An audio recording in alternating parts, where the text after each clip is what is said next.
My name is Sally, and I live with my husband, Mark, and our 5-year-old daughter. I'm 31 years old and work full-time. We're not rich or poor, just a normal, close-knit family. Everything changed when a storm named Victoria hit our lives. Mark's mother lost her husband, Pat, and had been living alone since then. At the start of our marriage, Mark and I agreed not to live with her, which worked out well for everyone. Mark is her only son, and she had him late in life. After 5 years of our marriage, she had gotten older, and living alone was becoming hard and dangerous for her. Mark would visit her, but it was clear it was difficult for him to handle everything on his own. Watching him struggle, I decided it was time for her to move in with us. My husband was working hard, and I wanted to support him. So I gathered my courage and told him about my decision. He was surprised and unsure at first, and honestly, so was I. But I knew we needed to do something. I told him I wouldn't be able to do much since I still had to take care of our daughter, the house chores, and my job. If anything happened to his mom, he would be the one responsible. We talked about it a lot and finally agreed to bring her into our home. When she moved in, she thanked me with tears in her eyes on a beautiful spring day when cherry blossoms were in bloom. Seeing how grateful she was, I thought we would live happily together. At first, she was kind and respectful, but as time passed, her true nature showed. She started to bully me, and I realized I had made a mistake in my decision. Unfortunately, things had become too difficult for me to handle. When I did as I was told, she complained. "Why did you make it so tasteless? Are you mocking me? How rude." This was just the beginning. "Oh, my clothes must be washed by hand. The washing machine will ruin them. They're all high quality," she said. When I suggested taking them to the dry cleaner, she responded, "What a waste of money. You're living off my son's income. You should think more about saving." She could have easily paid for the dry cleaning herself, but she didn't seem to care. I realized she was just trying to harass me, especially since she smirked the whole time. But that was only the beginning. Things got worse. "Sally, do you wear makeup? It doesn't seem to help much," she said. "You're plain to start with. My granddaughter is lucky she takes after my son, who looks like me. She has a bright future." She would wake up at 4 a.m. to put on makeup for over 2 hours.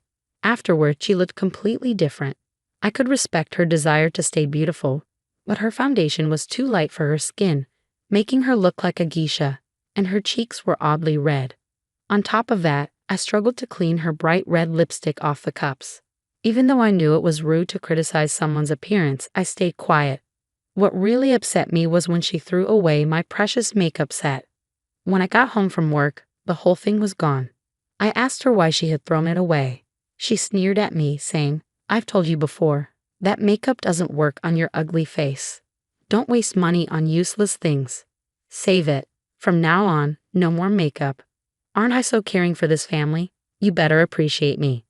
If I could, I would have screamed in the mountains, letting my never echo back at her. But I wasn't in the mountains, and she only bullied me when we were alone. When Mark was at work and our daughter was in preschool, I hesitated to complain to Mark about his mother, but I still wanted him to know what was happening. After much thought, I gently expressed my dissatisfaction, but it didn't help. "I'll talk to her," he said, but when he did, she denied everything in tears, even claiming I was trying to frame her.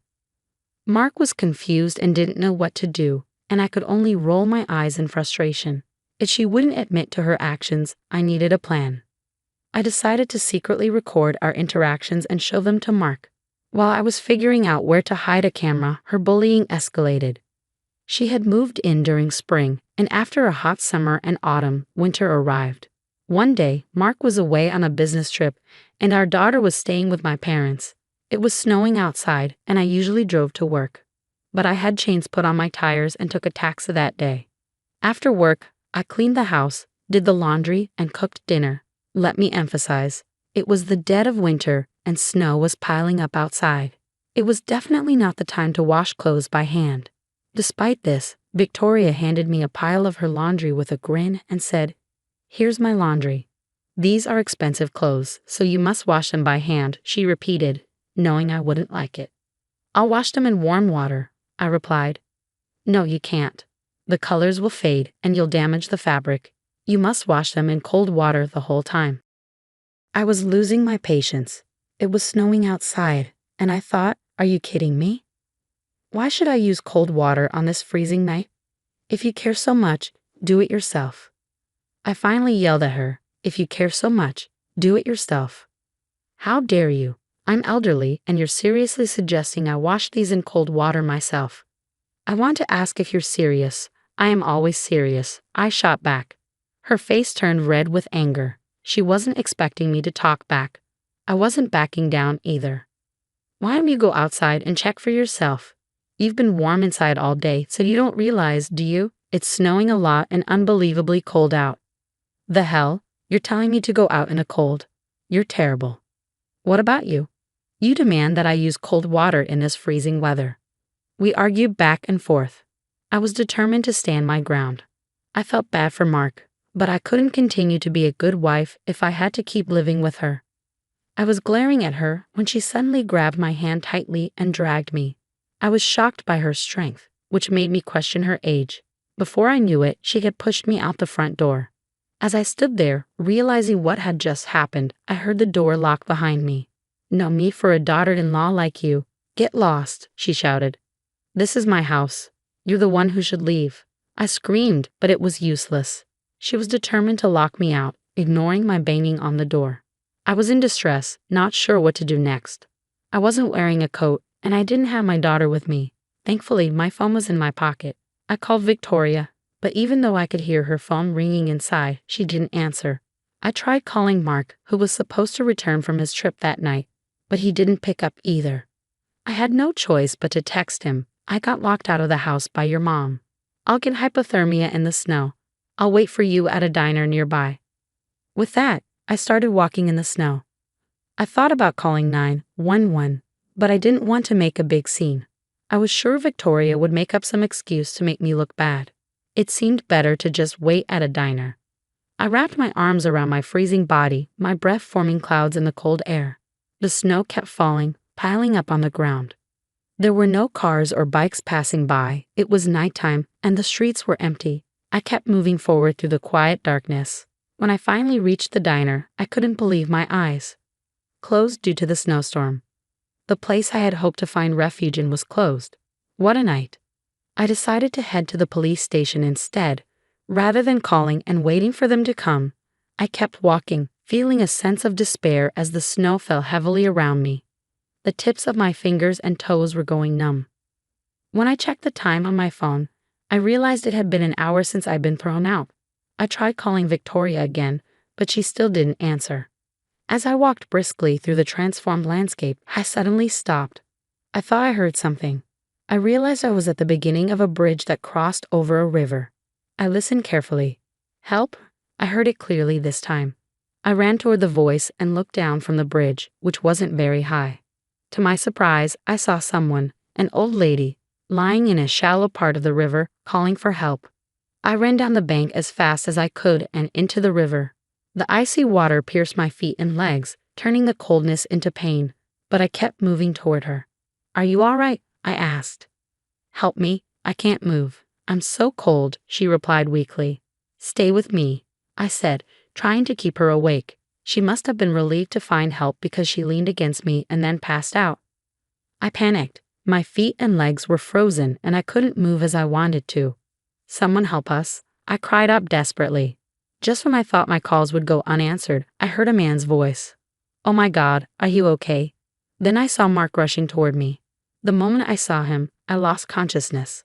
When I opened my eyes again, I saw a white ceiling. "Honey, are you awake?" Mark's concerned face hovered over me. He told me I was in the hospital. After he pulled the old lady and me out of the river, he called 911. It had been the night before, and I had been sleeping since then. "Your business trip?" I asked. "When you called me, I was still on the plane. I called you back as soon as I landed, but you didn't pick up. There was a long line for a taxi, so I took a train and was just walking back when I saw you going into the river." "What luck," I said, relieved. "I panicked, thinking you were trying to throw yourself into the river," he admitted. "Well, it seems the old lady did, though. Mark told me she had tried to commit suicide because she was depressed about her life. When she hit the freezing water, the shock brought her back to her senses and she tried to get out, but her body was so cold and frozen that she couldn't move. If she hadn't been found when she was, she might not have made it. Knowing she survived brought me some relief, and I began to feel drowsy again. Sleep, you must be exhausted. Take a good rest, Mark said gently. His kind words, along with the warmth of the hospital room, reassured me, and I slowly drifted off to sleep. Despite my anger at Victoria, I stayed in the hospital for a few days, recovering my strength. When I finally returned home, I froze at the front door, dreading what I might find. Victoria hadn't shown her face once while I was in the hospital, and of course, she hadn't apologized. She had locked me out in the snow and nearly killed me. I knew I couldn't live with her anymore. With a heavy heart, I opened the front door. As soon as I stepped inside, I was shocked to see Victoria standing there. "I'm very sorry, Sally," she said, her voice catching me by surprise. "Pardon me?" I asked, stunned. She continued, "I didn't imagine things would turn out like that. I sincerely regret losing my temper and kicking you out. Please forgive me," she begged, tears in her eyes. I couldn't believe it. She had always been so condescending, always looking down on me. No matter what, she had locked me out in the snow. I was deeply skeptical. It seemed too crazy to believe there wasn't a catch. I looked at her with suspicious eyes. "What would you do if I said I can't forgive you?" I asked. Victoria flinched a little. "I thought you were going to freeze from the cold," and then I cut her off. "Are you telling me you didn't know what could happen if someone was locked out in a heavy snowfall?" "If you say you didn't know, does that mean you're crazy?" Her face turned red as my words sank in. "What did you say?" Victoria shouted. "Just because I apologize, you're trying to take advantage of me? How dare you?" She continued angrily. "Mark said he'd end our living arrangement if I didn't apologize to you, so I had no choice but to obey him. Do you get it? I did what I was told, so it's over now. Get to your chores if you understood." She had taken my little provocation easily, revealing her true intentions. There was no real remorse, just as I expected. People don't change overnight, and someone like her probably never will. As if to prove my point, she started bullying me again right away. "You must wash my clothes in cold water," she demanded. "You must cook only my favorite meals. If it's bad, I'll throw it out." Oh no, there was no saving grace for her. I sighed loudly and turned my face away, thinking, "Honey, what should I do now?" Just then, Mark appeared, standing a short distance away, just out of Victoria's sight. He had been there since the beginning, listening. "Mark, what about your work?" Victoria asked, surprised to see him. "I took the day off to be with Sally," he replied. "Anyway, you're not sorry at all, are you?" "Oh, no. That was just a joke, of course." Victoria tried to cover up her behavior, but it was clear she didn't mean it. "If it was a joke, it wasn't funny at all," Mark said sternly. "I told you to be deeply remorseful for what you did, apologize to her, and never do anything like that again." "I did apologize, didn't I?" Victoria snapped back, trying to defend herself. "It was just a little joke." "It was a very bad joke," Mark responded, clearly not amused. I had told Mark to stay back and observe, knowing Victoria would reveal her true self. She reacted exactly as I expected, maybe even worse. I couldn't help but laugh at her desperate excuses. "What are you laughing at, Sally? You know you're—" "Hey, Mom, I'm talking to you right now." "Listen to me," Mark interrupted, his tone firm. Victoria was shocked, her tears flowing as she realized her son was truly upset with her. "How can you treat Sally so terribly? She was worried about you and agreed to have you live with us." I was a little out of line earlier, but I never bullied her. Victoria tried to deny it, still attempting to shift the blame. "I just commented on her cooking a few times because I wanted her to know my tastes. I told her to take my clothes to the dry cleaner, but she said it was a waste of money and wanted to wash them herself. And when I suggested she wear makeup, she didn't listen and even threw her cosmetics away in front of me." Victoria was grasping at straws, but Mark wasn't buying any of it. I sometimes wondered if she was being sarcastic. It seemed like she didn't want to take any responsibility for what she had done. I had no choice but to take out my phone and play back the recording.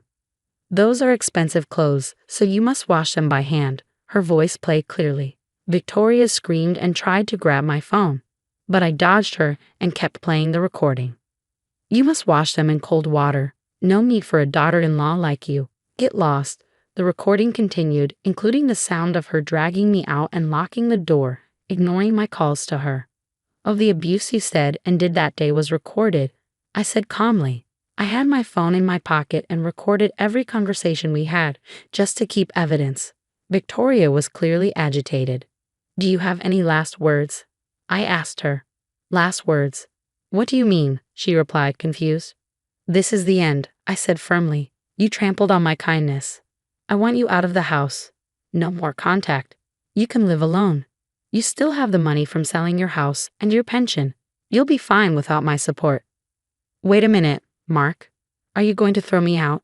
Are you betraying your only parent? She pleaded. You betrayed me, Mark responded, his anger clear. Victoria was speechless, slumping her shoulders in defeat.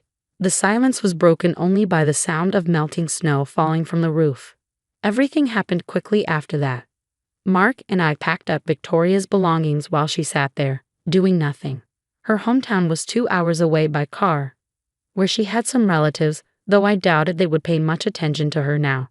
She had no friends, as she never went out when she lived with us. I guess she had too much time on her hands, which she used to bully me. But none of that mattered anymore. Bye-bye, Grandma. Our daughter waved as Victoria left. Victoria finally started to cry when she saw her lovely granddaughter smiling at her. The taxi drove off, leaving her behind. I felt nothing, just relief.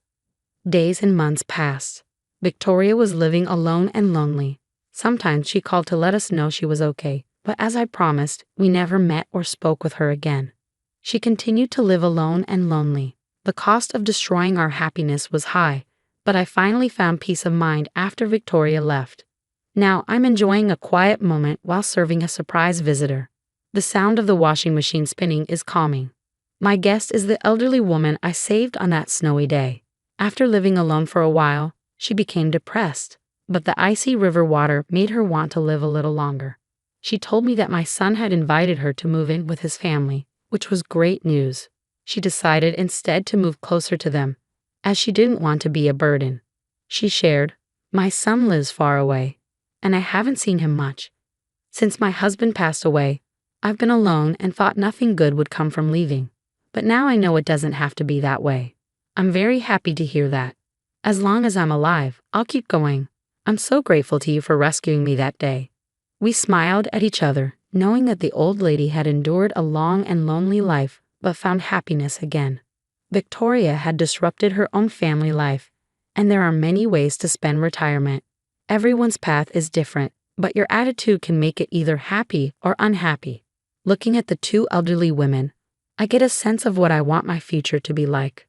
I remind myself to live in a way that keeps my life peaceful and happy, both now and in retirement. It was the muffled thuds that woke me from my restless slumber. Disoriented, I blinked at the blinking red numbers on my nightstand. 2:17 a.m. The noise persisted, followed by what sounded like hurried footsteps. Adrenaline surged through my body as I grabbed my phone, ready to call the cops. Before I could dial, a frantic knocking erupted from my front door. "Arya, are you all right? Open up." It was Mr. Halgren, my elderly neighbor from across the hall. Clutching my robe tightly, I rushed to the door and peered through the peephole. His face was etched with concern. "What's going on?" I asked, unlocking the door. "I heard strange noises from your brother's place next door," he said, his voice quivering. "It sounded like someone was breaking in." My stomach knotted at the mention of my estranged brother, Elric. We hadn't spoken in years, not since the ugly inheritance dispute after our parents' tragic deaths. But the mere thought of him rekindled the bitterness that still simmered inside me. Pushing those feelings aside, I followed Mr. Halgren down the dimly lit hallway. As we approached Elric's apartment, an eerie silence filled the air. I peered through the crack of his partially open door and gasped. The place was ransacked, furniture overturned, drawers emptied, and belongings strewn across the floor. My heart raced as I instinctively clutched Mr. Halgren's arm. "We should call the police," he urged. But before I could respond, a sickening realization hit me. If Elric's place was broken into, what about mine? Rushing back, I flung open my apartment door and froze. The scene that greeted me was like a punch to the gut. My sanctuary, the space I had so carefully curated, was in complete disarray.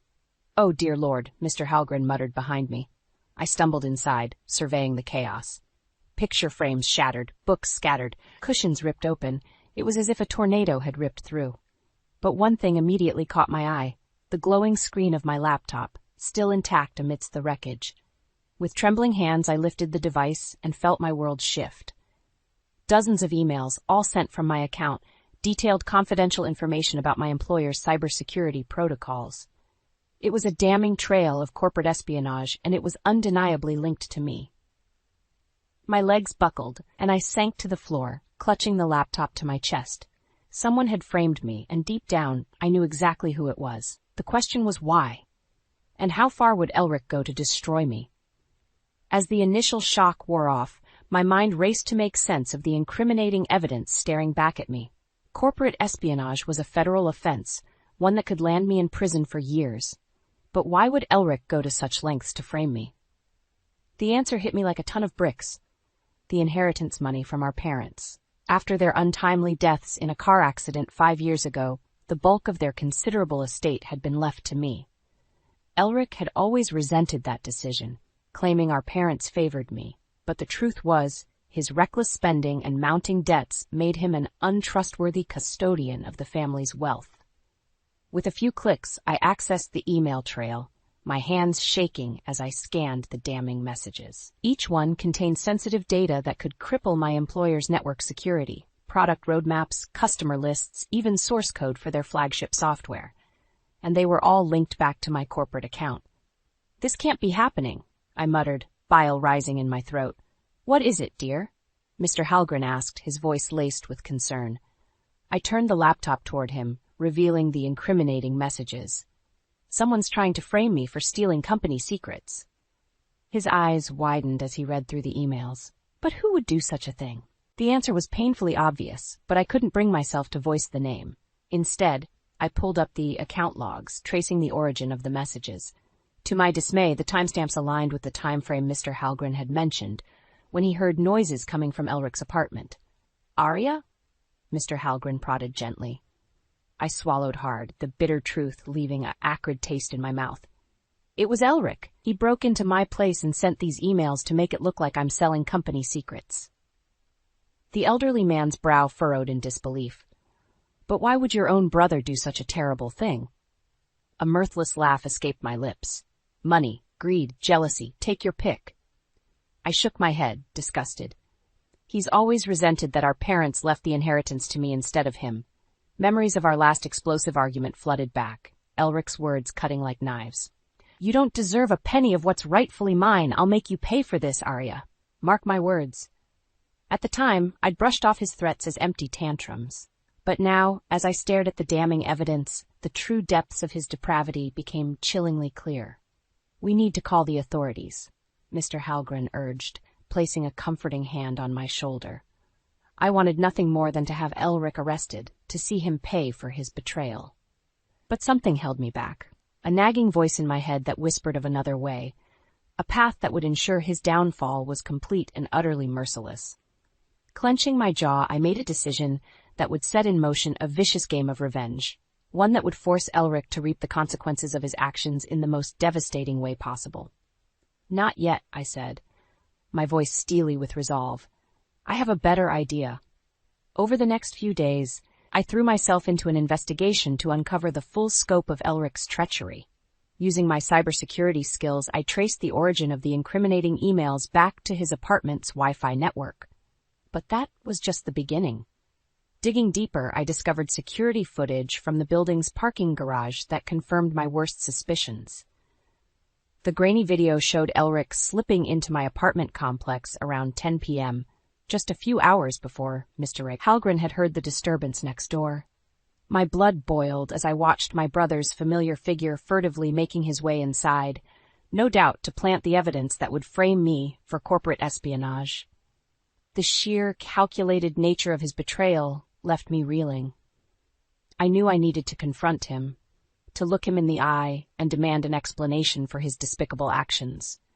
But part of me feared what I might find lurking beneath the surface, the true depths of his depravity. Still, I steeled my resolve and arranged to meet him at a nearby cafe, neutral territory where he wouldn't feel cornered. As I waited at a secluded table, my fingers drummed an anxious rhythm on the tabletop. The bell above the door jingled, and Elric sauntered in, his expression a mask of casual indifference. But I could see the tension in his shoulders, the way his eyes darted around the room before finally settling on me. "Arya?" He greeted flatly, sliding into the chair across from me. "It's been a while." "Cut the crap, Elric," I snapped, shoving my laptop across the table. The incriminating emails were displayed in all their damning glory. "You broke into my place and tried to frame me for selling company secrets. Why?"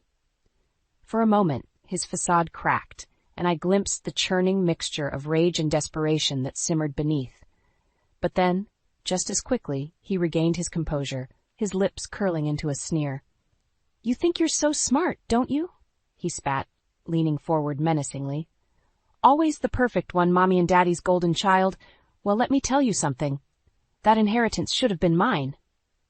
I recoiled at the venom in his voice, but he wasn't done. "Do you have any idea what I've been through?" he hissed.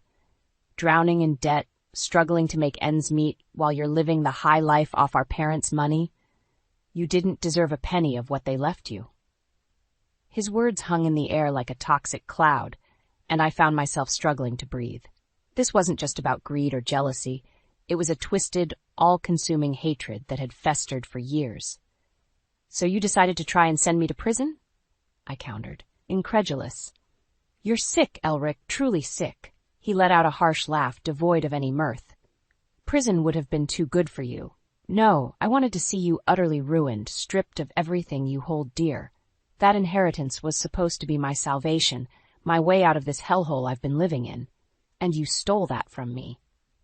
In that moment, I saw the true depths of his malice, and a part of me shriveled inside. This wasn't just about revenge anymore. It was about stripping him of the power he so desperately craved, dismantling his delusions of entitlement until he had nothing left. As I stared into the abyss of his blackened soul, I knew there was no turning back. The game was on, and I would stop at nothing to ensure Elric's downfall was absolute. In the days following my confrontation with Elric, a cold determination settled over me. His twisted sense of entitlement and utter disregard for the consequences of his actions had solidified my resolve. He needed to be stopped, and I was the only one who could do it. But I couldn't just turn him in, not after the lengths he'd gone to frame me. No, I needed a more surgical strike, a plan that would dismantle his delusions of grandeur and leave him with nowhere to run.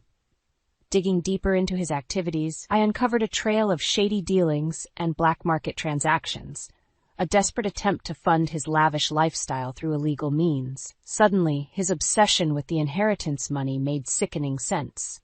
It wasn't just about greed, it was about fueling his criminal enterprises. With each new discovery, the pieces fell into place, revealing the true extent of his depravity.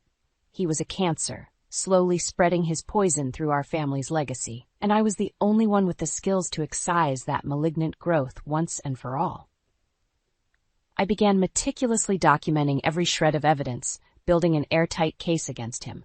Bank statements, encrypted communications, even grainy surveillance footage, nothing was left uncovered. It was all part of a larger strategy, a chess game where I held the advantage of foresight and preparation. As the weeks ticked by, I could sense Elric's growing unease, the way his eyes would dart around whenever we crossed paths, as if he knew the walls were closing in. But still, he maintained his facade of arrogance, convinced that his misdeeds were safely hidden from view. Little did he know that I was merely biding my time, waiting for the perfect opportunity to strike.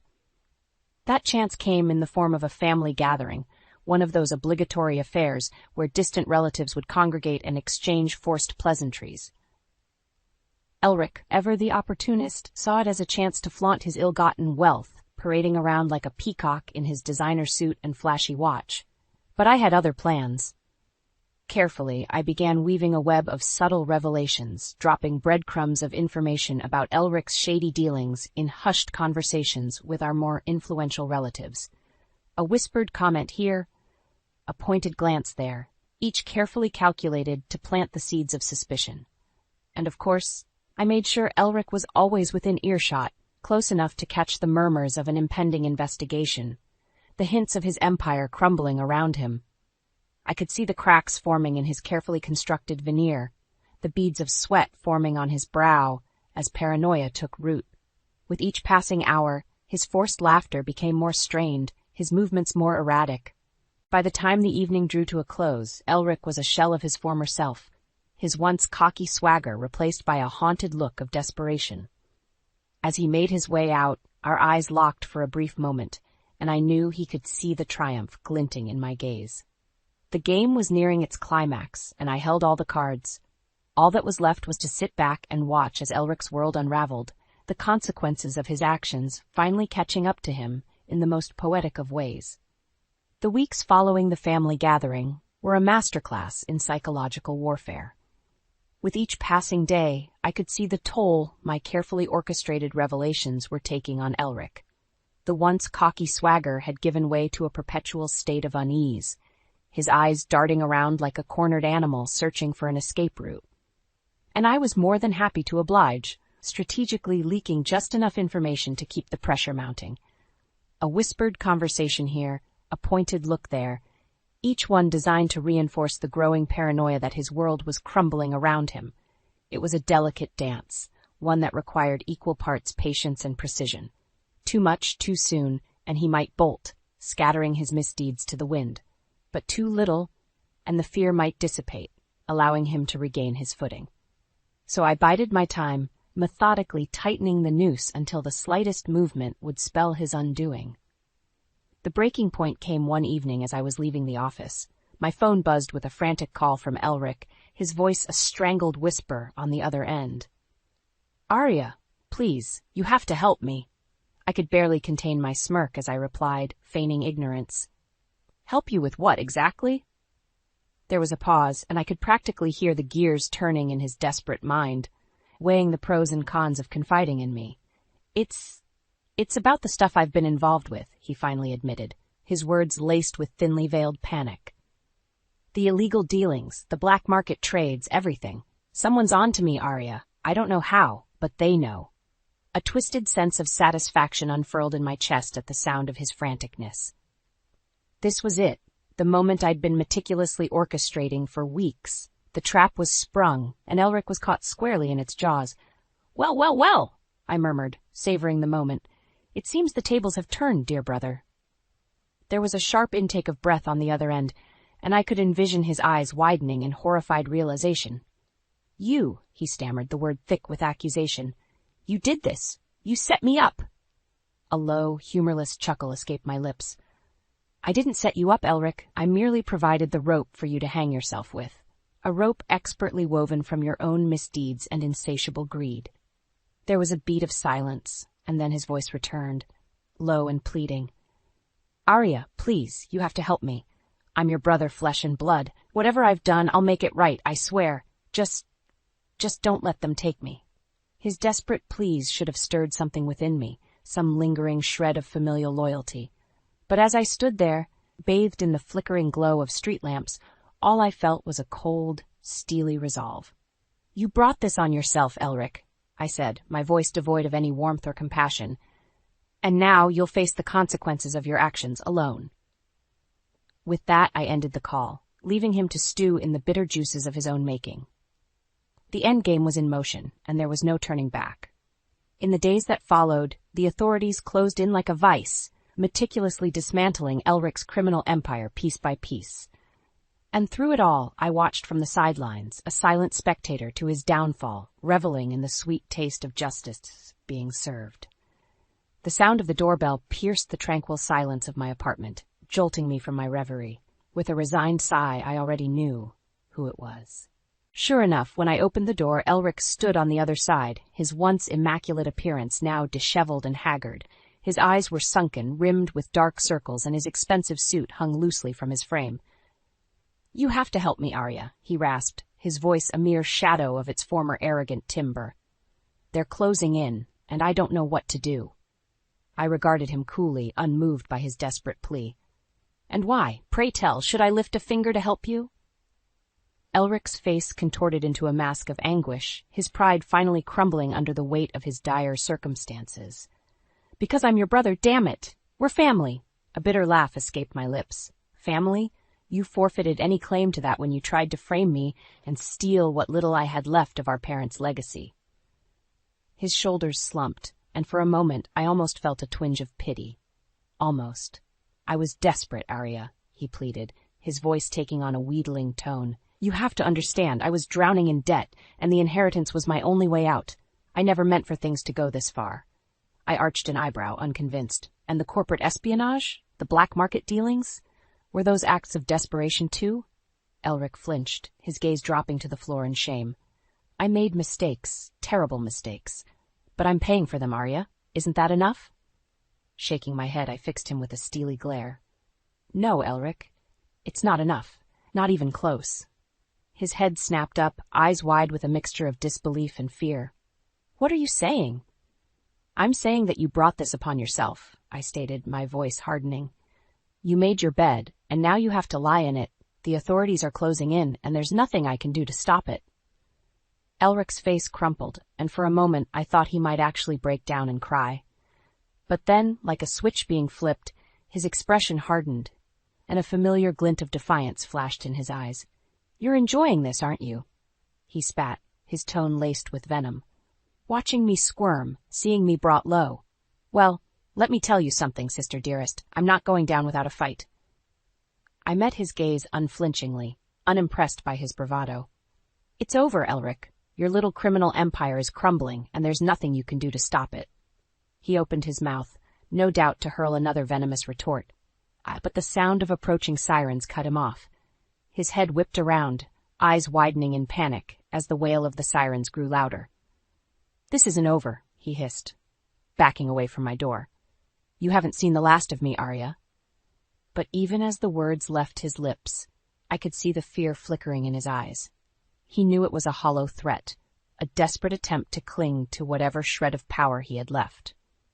As the police cars screeched to a halt outside my building, Elric turned and bolted, disappearing into the night like a cornered rat fleeing from the light. And in that moment, I felt a sense of profound satisfaction wash over me. The game was finally over, and I had won.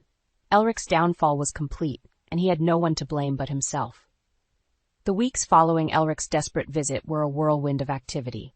True to his word, the authorities had wasted no time in dismantling his criminal enterprise, leaving no stone unturned in their pursuit of justice. I found myself being called in for questioning, forced to recount every sordid detail of my brother's misdeeds. It was a cathartic experience, purging the festering wound of his betrayal with each damning revelation. Through it all, Elric remained defiant, lashing out at anyone and everyone within his reach.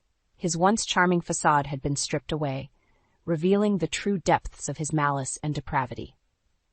The trial itself was a media circus, with reporters and camera crews swarming the courthouse like vultures circling a carcass. Elric, of course, played it up for the cameras, alternating between proclamations of innocence and vitriolic tirades against me. But in the end, the evidence was too overwhelming, the trail of breadcrumbs I had carefully laid too intricate to unravel.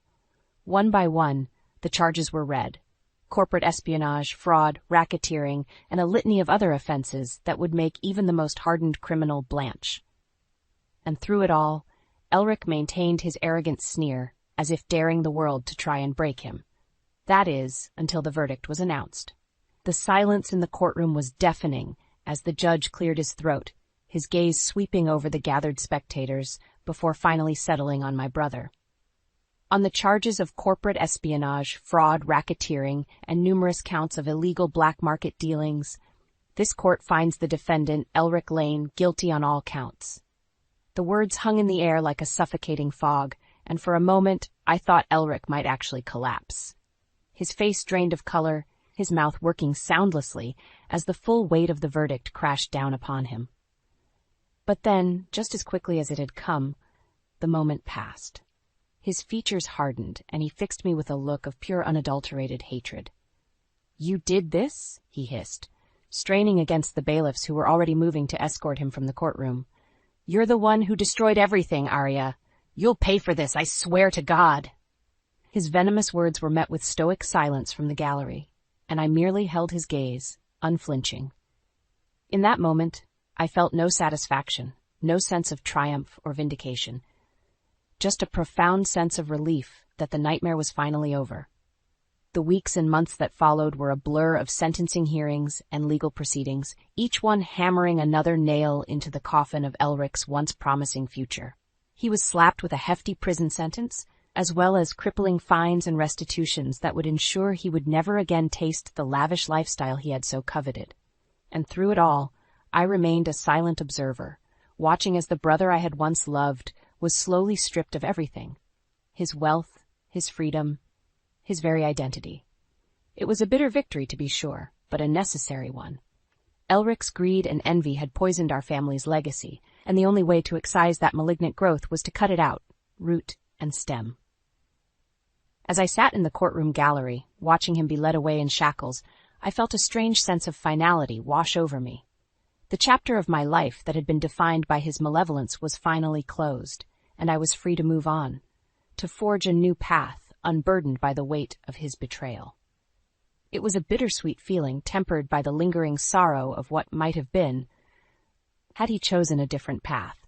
But in the end, Elric had made his bed, and now he would have to lie in it, alone, with nothing but the bitter taste of karma to keep him company. Months ticked by, the weight of Elric's downfall gradually lifting from my shoulders with each passing day. It was a strange feeling, this newfound lightness, as if a dark cloud had finally parted, allowing the warmth of the sun to wash over me once again. I found myself rediscovering simple pleasures I had long taken for granted: the freedom to come and go as I pleased without the specter of his malice looming overhead, the ability to surround myself with people who genuinely cared for me, not just what I could provide them. It was a rebirth of sorts, a chance to shed the baggage of my past and forge a new path forward, one untainted by the bitter aftertaste of betrayal. Of course, there were still moments when the memories would come creeping back, uninvited guests at the party of my newfound contentment. But those fleeting pangs of anger or sorrow were quickly tempered by the knowledge that I had emerged victorious, that Elric's twisted machinations had ultimately been his undoing. In many ways, it was a testament to the resilience of the human spirit, the ability to weather even the most devastating of storms and come out stronger on the other side. It was a lesson I carried with me as I embarked on the next chapter of my life, leaving the city that had been the backdrop for so much turmoil and striking out in search of greener pastures. My newfound independence manifested itself in the form of a burgeoning cybersecurity consulting firm, a venture that allowed me to channel my skills and expertise into something truly meaningful. And with each successful project, each satisfied client, I felt a sense of pride and accomplishment that had long been denied me. But perhaps the greatest source of fulfillment came in the form of mentoring young women just starting out in the field, imparting not just technical knowledge, but also the hard-won lessons of perseverance and self-belief that had carried me through my darkest hours. It was a full-circle moment, a chance to pay forward the kindness and support that had once been so desperately lacking in my own life. And so as the sun began to dip below the horizon on another eventful day, I found myself reflecting on the winding path that had brought me to this point, the triumphs, the heartaches, and everything in between.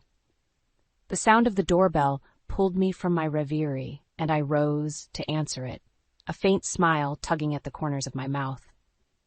"Mr. Halgren?" I greeted warmly, ushering the elderly man inside. "Right on time, as always," he chuckled, his eyes twinkling with mirth. "You know me, Arya. Punctuality is my middle name." As I led him to the dining room, already set for our weekly dinner ritual, I couldn't help but feel a swell of gratitude for his unwavering presence throughout the ordeal with Elric. He had been my rock, my anchor in the storm, and for that I would be forever grateful. "So," he said, settling into his chair with a contented sigh, "how's the new business venture coming along?" I felt a genuine smile spread across my face as I launched into an enthusiastic update, the weight of my past finally lifting as I looked ahead to the boundless possibilities that awaited.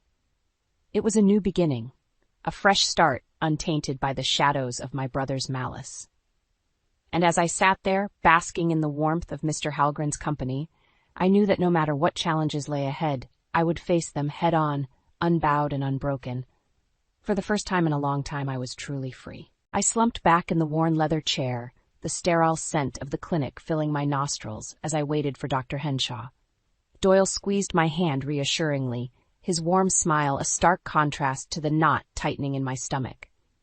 We'd been trying for a baby for over a year, and this was supposed to be a routine checkup. The door swung open, and a flustered nurse bustled in, her arms laden with files. "Mrs. Carter, Mr. Carter," she nodded, rifling through the papers. "Ah, congratulations are in order, it seems," she beamed at Doyle. "The little one is due in 7 months. Alara must be over the moon." The room tilted as the words hit me like a sledgehammer. Alara? A baby? My heart pounded in my ears as I shot Doyle an accusatory glare, but his brow was furrowed in confusion. I think you have the wrong file," he stammered, his face paling. The nurse's eyes widened, and she hastily checked the paperwork. "Oh, goodness, you're right. My apologies." She scurried out, leaving a suffocating silence in her wake. Doyle cleared his throat. "Marion, honey, it was just a mix-up. You know how scatterbrained some of these nurses can be." His words should have reassured me, but something nagged at the back of my mind. A tiny splinter of doubt that would soon fester into a gaping wound of betrayal. The drive home was a blur, the city lights melting into streaks of color as my mind raced. Doyle's reassurances rang hollow, drowned out by the nurse's words echoing in my head. Alara, a baby due in 7 months. As soon as we stepped through the front door, I rounded on him. "Who is Alara?" I demanded, my voice trembling with a mix of anger and dread. Doyle sighed, rubbing his temples. "Babe, it was an honest mistake, nothing more." "Don't babe me," I snapped. "I'm not an idiot, Doyle. That nurse clearly knew something I don't." His eyes narrowed. "You're overreacting, Marion. It was a simple mix-up of files, that's all." I opened my mouth to protest, but something in his coat pocket caught my eye, the corner of a crumpled receipt. Without thinking, I snatched it out. "Hey!" Doyle lunged for me, but I danced out of his reach, my heart pounding as I smoothed out the paper. Prenatal vitamins. The receipt was for a bottle of prenatal vitamins from a pharmacy downtown. I looked up at him, my vision blurring with tears. "Tell me the truth, Doyle, right now." His shoulders slumped in defeat. I don't know how to say this." "Try me," I growled through gritted teeth. He took a deep breath. "There's someone else. Alara, she's pregnant with my child." The words landed like a physical blow, knocking the wind out of me. I stumbled back, clutching the receipt like a lifeline. Doyle reached out to me, his eyes pleading. "Marion, I'm so sorry. It just happened. But I still love you, I swear." I recoiled from his touch, bile rising in my throat. "How could you?" I choked out. "After everything we've been through, trying for a baby of our own?" He flinched, shame flickering across his face. I know, and I hate myself for it, but we can work through this, I promise." Rage bubbled up inside me, scalding and all-consuming. I grabbed the nearest object, a ceramic vase, and hurled it at him with all my strength. He ducked just in time, the vase shattering against the wall behind him. "Get out," I seethed, my body shaking with fury. "Get out of my house, you lying, cheating bastard." For once, Doyle didn't argue. He hung his head and trudged out the door, leaving me alone with the shards of my broken heart scattered at my feet. The next few weeks were a waking nightmare. I functioned on autopilot, going through the motions at work while my personal life crumbled around me. Doyle had moved out, taking his things while I was at the office. A small mercy, I supposed. I didn't think I could bear to see his face again so soon. Still, the questions swirled endlessly in my mind. How long had this been going on? Who was this Alara woman? And why, after all our struggles to conceive, would he throw it all away like this? I knew I needed answers, if only to find some shred of closure. So I started digging. It didn't take long to uncover the truth about Alara Benson, a 29-year-old graphic designer at a trendy marketing firm downtown. Social media painted the picture of a vivacious, free-spirited woman with a zest for life, the perfect counterpoint to my own sensible, by-the-book existence with Doyle. A few carefully worded inquiries revealed that she was indeed pregnant, just over 4 months along. The timeline matched the nurse's words at the clinic, confirming my worst fears. Doyle had been lying to me for months, maybe longer. But the deepest cut came from an unexpected source, my own fertility doctor, Dr. Henshaw. During a follow-up appointment, he made an offhand comment about Doyle's other obligations causing delays in our treatment plan. "What other obligations?" I demanded, my heart racing. "Are you talking about his affair?" Dr. Henshaw's eyes widened, and he immediately backpedaled. Mrs. Carter, I assure you, doctor-patient confidentiality prevents me from discussing Mr. Carter's private matters. But the damage was done. I felt a sickening pit open up in my stomach as the pieces fell into place. Dr. Henshaw had known about Doyle's infidelity all along and said nothing, allowing me to pour my heart and soul into a hopeless dream of starting a family with a man who had already moved on. I stormed out of his office, tears of rage and humiliation stinging my eyes. How could they have betrayed me like this? Doyle was one thing, but Dr. Henshaw was supposed to be on my side, guiding me through this arduous journey. As I sat in my car, the hurt and anger swirled together, hardening into a resolve as cold and unyielding as steel. They would pay for this, both of them. I would make sure of it, no matter what it took. Armed with Alara's address and a burning determination for vengeance, I showed up at her sleek downtown apartment building one evening after work. My heart was pounding as I buzzed her unit, half expecting her not to answer when a stranger's voice crackled through the intercom. "Hello?" I took a deep breath, steadying my nerves. "Alara Benson? My name is Marion Carter. I think we need to talk." There was a pause, then a resigned sigh. "Come on up." The ride up in the elevator was agonizing, my palms slick with nervous sweat. What was I going to say? How would she react? The door swung open before I could think too hard, revealing a petite woman with tousled dark hair and a slightly rounded belly, the unmistakable curve of early pregnancy. "You must be Marion," she said, her voice carefully neutral as she stepped aside to let me enter. "I'm guessing this is about Doyle?" I nodded mutely, unable to find the words as a fresh wave of hurt swept over me at the sight of her pregnant form. Alara sank onto the plush sofa, absently rubbing her stomach as she studied me with those soulful eyes. "How much do you know?" The question snapped me out of my stupor, anger flaring hot in my chest. "Enough," I bit out. "Enough to know that my husband knocked you up behind my back." She flinched at my harsh tone but held my gaze steadily. "I had no idea he was married, Marion. Not at first. Of course he'd lied to her, too. Typical Doyle." I opened my mouth, ready to unleash the full force of my fury, but Alara held up a hand, cutting me off. "Please let me explain." She took a deep, shuddering breath. "We met at a work party back in August and just hit it off. Things moved quickly after that, but he assured me he was single, separated from his wife. I didn't find out the truth until a few weeks ago, when I happened to see a family photo of you two on his desk at home." My stomach churned at her words, the gravity of Doyle's betrayal hitting me all over again. Alara looked at me imploringly, tears shimmering in her eyes. "I swear, Marion, if I'd known, I never would have gotten involved with him. You have to believe me." In that moment, as I stared at this woman carrying my husband's child, I saw the same hurt, the same anguish reflected in her expression that I felt clawing at my insides. We were both victims of Doyle's selfish lies. A twisted sense of kinship washed over me then, bonding us in our shared pain. This poor woman had been just as deceived as I was, maybe even more so. Slowly, I crossed the space between us and sank onto the couch beside her. "I believe you," I said, my voice barely above a whisper. "And Doyle is going to pay for what he did to both of us."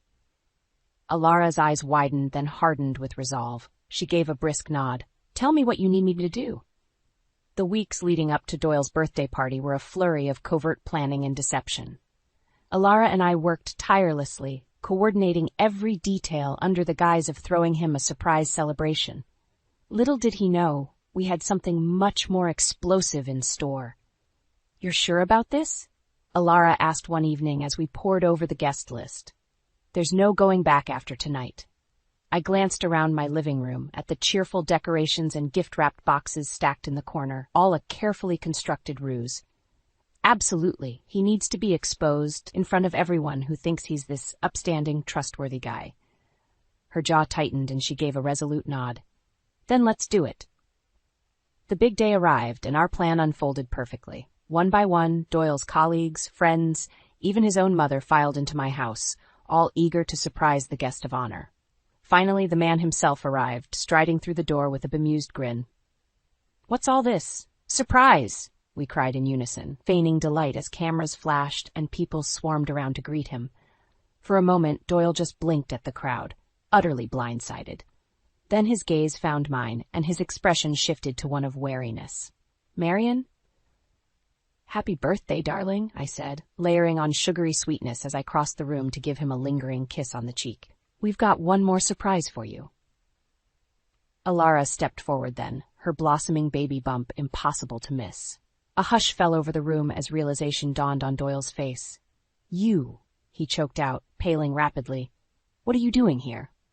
"Congratulations, babe," I said with saccharine venom. "You're going to be a father." Stunned silence hung in the air, punctuated only by a few shocked gasps from the crowd. Doyle's eyes darted around wildly, like a cornered animal. "Marion, Alara, please," he began desperately. "This wasn't how I wanted you to find out." A derisive snort came from the back of the room. "Find out you've been lying and cheating, you mean?" I turned to see Doyle's mother pushing through the throng, fury etched into every line of her face as she regarded her son with disgust. "How could you, Doyle? How could you do this to these poor women?" It was like a dam bursting. Furious whispers and accusations rippled through the guests as the truth sank in. Colleagues, friends, people who had trusted and respected Doyle now looked at him with contempt. I drank in every agonizing second, watching his world crumble before my eyes just as mine had weeks ago. This was karma, plain and simple. Doyle whirled on me, anguish and anger warring on his features. "Is this what you wanted, Marion? To humiliate me in front of everyone I know?" Meeting his gaze, I felt nothing but cold satisfaction. "It's what you deserve." The fallout from Doyle's birthday party was swift and brutal. Within days, news of his sordid affair had spread like wildfire, destroying his once sterling reputation in our small community. But that was just the start of his reckoning. I'll never forget the morning his boss, Richard Henderson, showed up at my door. The grim-faced CEO had clearly heard the rumors and demanded to know the truth. "Is it true, Marion?" he asked, his voice heavy with disappointment. "Has Doyle been unfaithful?" I met his gaze steadily, no trace of pity for the man who had so callously betrayed my trust. "It's true, Richard. He got another woman pregnant while we were trying to have a baby of our own." Richard's shoulders slumped, and he removed his glasses to pinch the bridge of his nose. "You have to understand, this is a family company with strong moral values." He trailed off, but I knew exactly what he meant. Marketing Millennial Solutions had built its brand on the persona of happy, wholesome influencers, the last people you'd expect to be embroiled in a salacious cheating scandal. "I see," I said, folding my arms across my chest. "So what happens now?" Richard let out a weary sigh. "I'm afraid his position is untenable. There's a strict morality clause in all our employee contracts. Infidelity." He shook his head. "I have no choice but to terminate Doyle's employment, effective immediately." Just like that, Doyle's high-powered marketing career, the culmination of years of hard work and ruthless ambition, went up in flames, all because he couldn't keep it in his pants. I should have felt vindicated, or at least satisfied that he was finally facing real consequences for his actions. But as I watched Richard's car pull away, I realized this was only the beginning. The lawyers came next, first mine, then Alara's. Turns out my dear husband's indiscretions had opened him up to a tidal wave of legal troubles on top of his professional disgrace. Intentional infliction of emotional distress, fraud, breach of contract, the charges piled up, each one another nail in the coffin of the life Doyle had so meticulously constructed. He tried to fight it at first, pleading with me to show mercy, to think of all our years together. But I was unswayed. His pleas fell on deaf ears. Alara, too, was unrelenting in her demands for restitution, adamant that he take responsibility for the harm he'd caused us both. In the end, the court sided with the wronged women, awarding us both substantial settlements directly from Doyle's assets and future earnings. The financial blow was as devastating as the public humiliation, stripping him of the wealth and status he'd so coveted. As I watched the once confident, successful man slink away in disgrace, I felt an odd sense of hollowness. This was the vengeance I'd sought, the karma I'd craved, and yet it didn't bring the closure or relief I'd expected. Doyle was ruined, his world in ashes around him. But the anguish of his betrayal still lingered deep within me, an open wound that may never fully heal. In the weeks following the legal fallout, Doyle became a shadow of his former self. Gone was the cocky swagger, the easy confidence that had once drawn me to him. Now he just seemed broken. Not that I had any sympathy left for the man who had so thoroughly shattered my trust and our vows. If anything, seeing him reduced to a hollow husk only reinforced my resolve. He tried, in his own pathetic way, to make amends.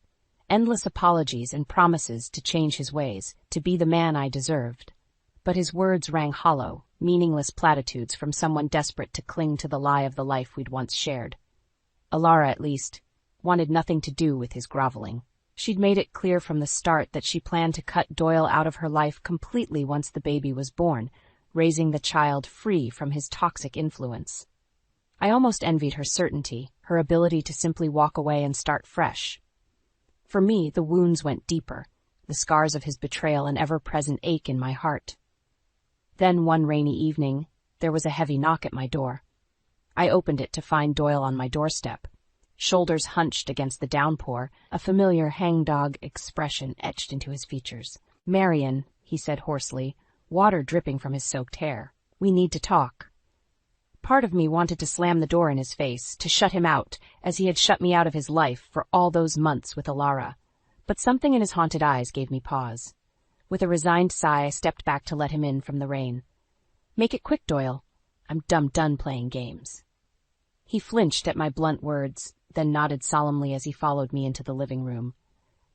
"I know, and you're right. You deserve better than any more of my lies and deception." For a moment he seemed to struggle, Adam's apple bobbing as he swallowed hard. "I came to say goodbye, Marion, and to beg for your forgiveness one last time." I opened my mouth, a biting retort on my lips, but he pressed on, his voice thick with emotion. "What I did, there are no excuses, no justifications for the pain I caused you and Alara. I was selfish and arrogant, taking both of you for granted in my pursuit of... I don't even know what, honestly." His gaze, those warm brown eyes that had once made my heart skip a beat, bored into me with raw sincerity. "You were the best thing that ever happened to me, Marion, and I threw it all away like a damn fool." I swallowed hard past the lump forming in my throat, my anger slowly ebbing in the wake of his chillingly honest confession. A part of me, the part that still stubbornly clung to the memories of the man I'd fallen in love with, wanted so badly to offer him absolution. But I knew that was impossible now. Too much had happened, too much trust betrayed. The old Doyle, the man I thought I knew, was gone, and no amount of pleading would undo the rift he himself had created. So instead, I simply said, "Goodbye, Doyle. I hope you can find some measure of peace, for your sake, but we're through."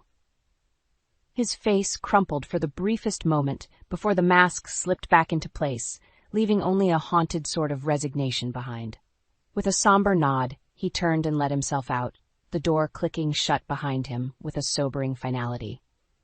I stood there alone in the silence, raindrops pattering against the windows, wondering if that gaping void in my heart would ever heal. The months that followed were a slow, painful process of picking up the shattered pieces of my life and trying to rebuild.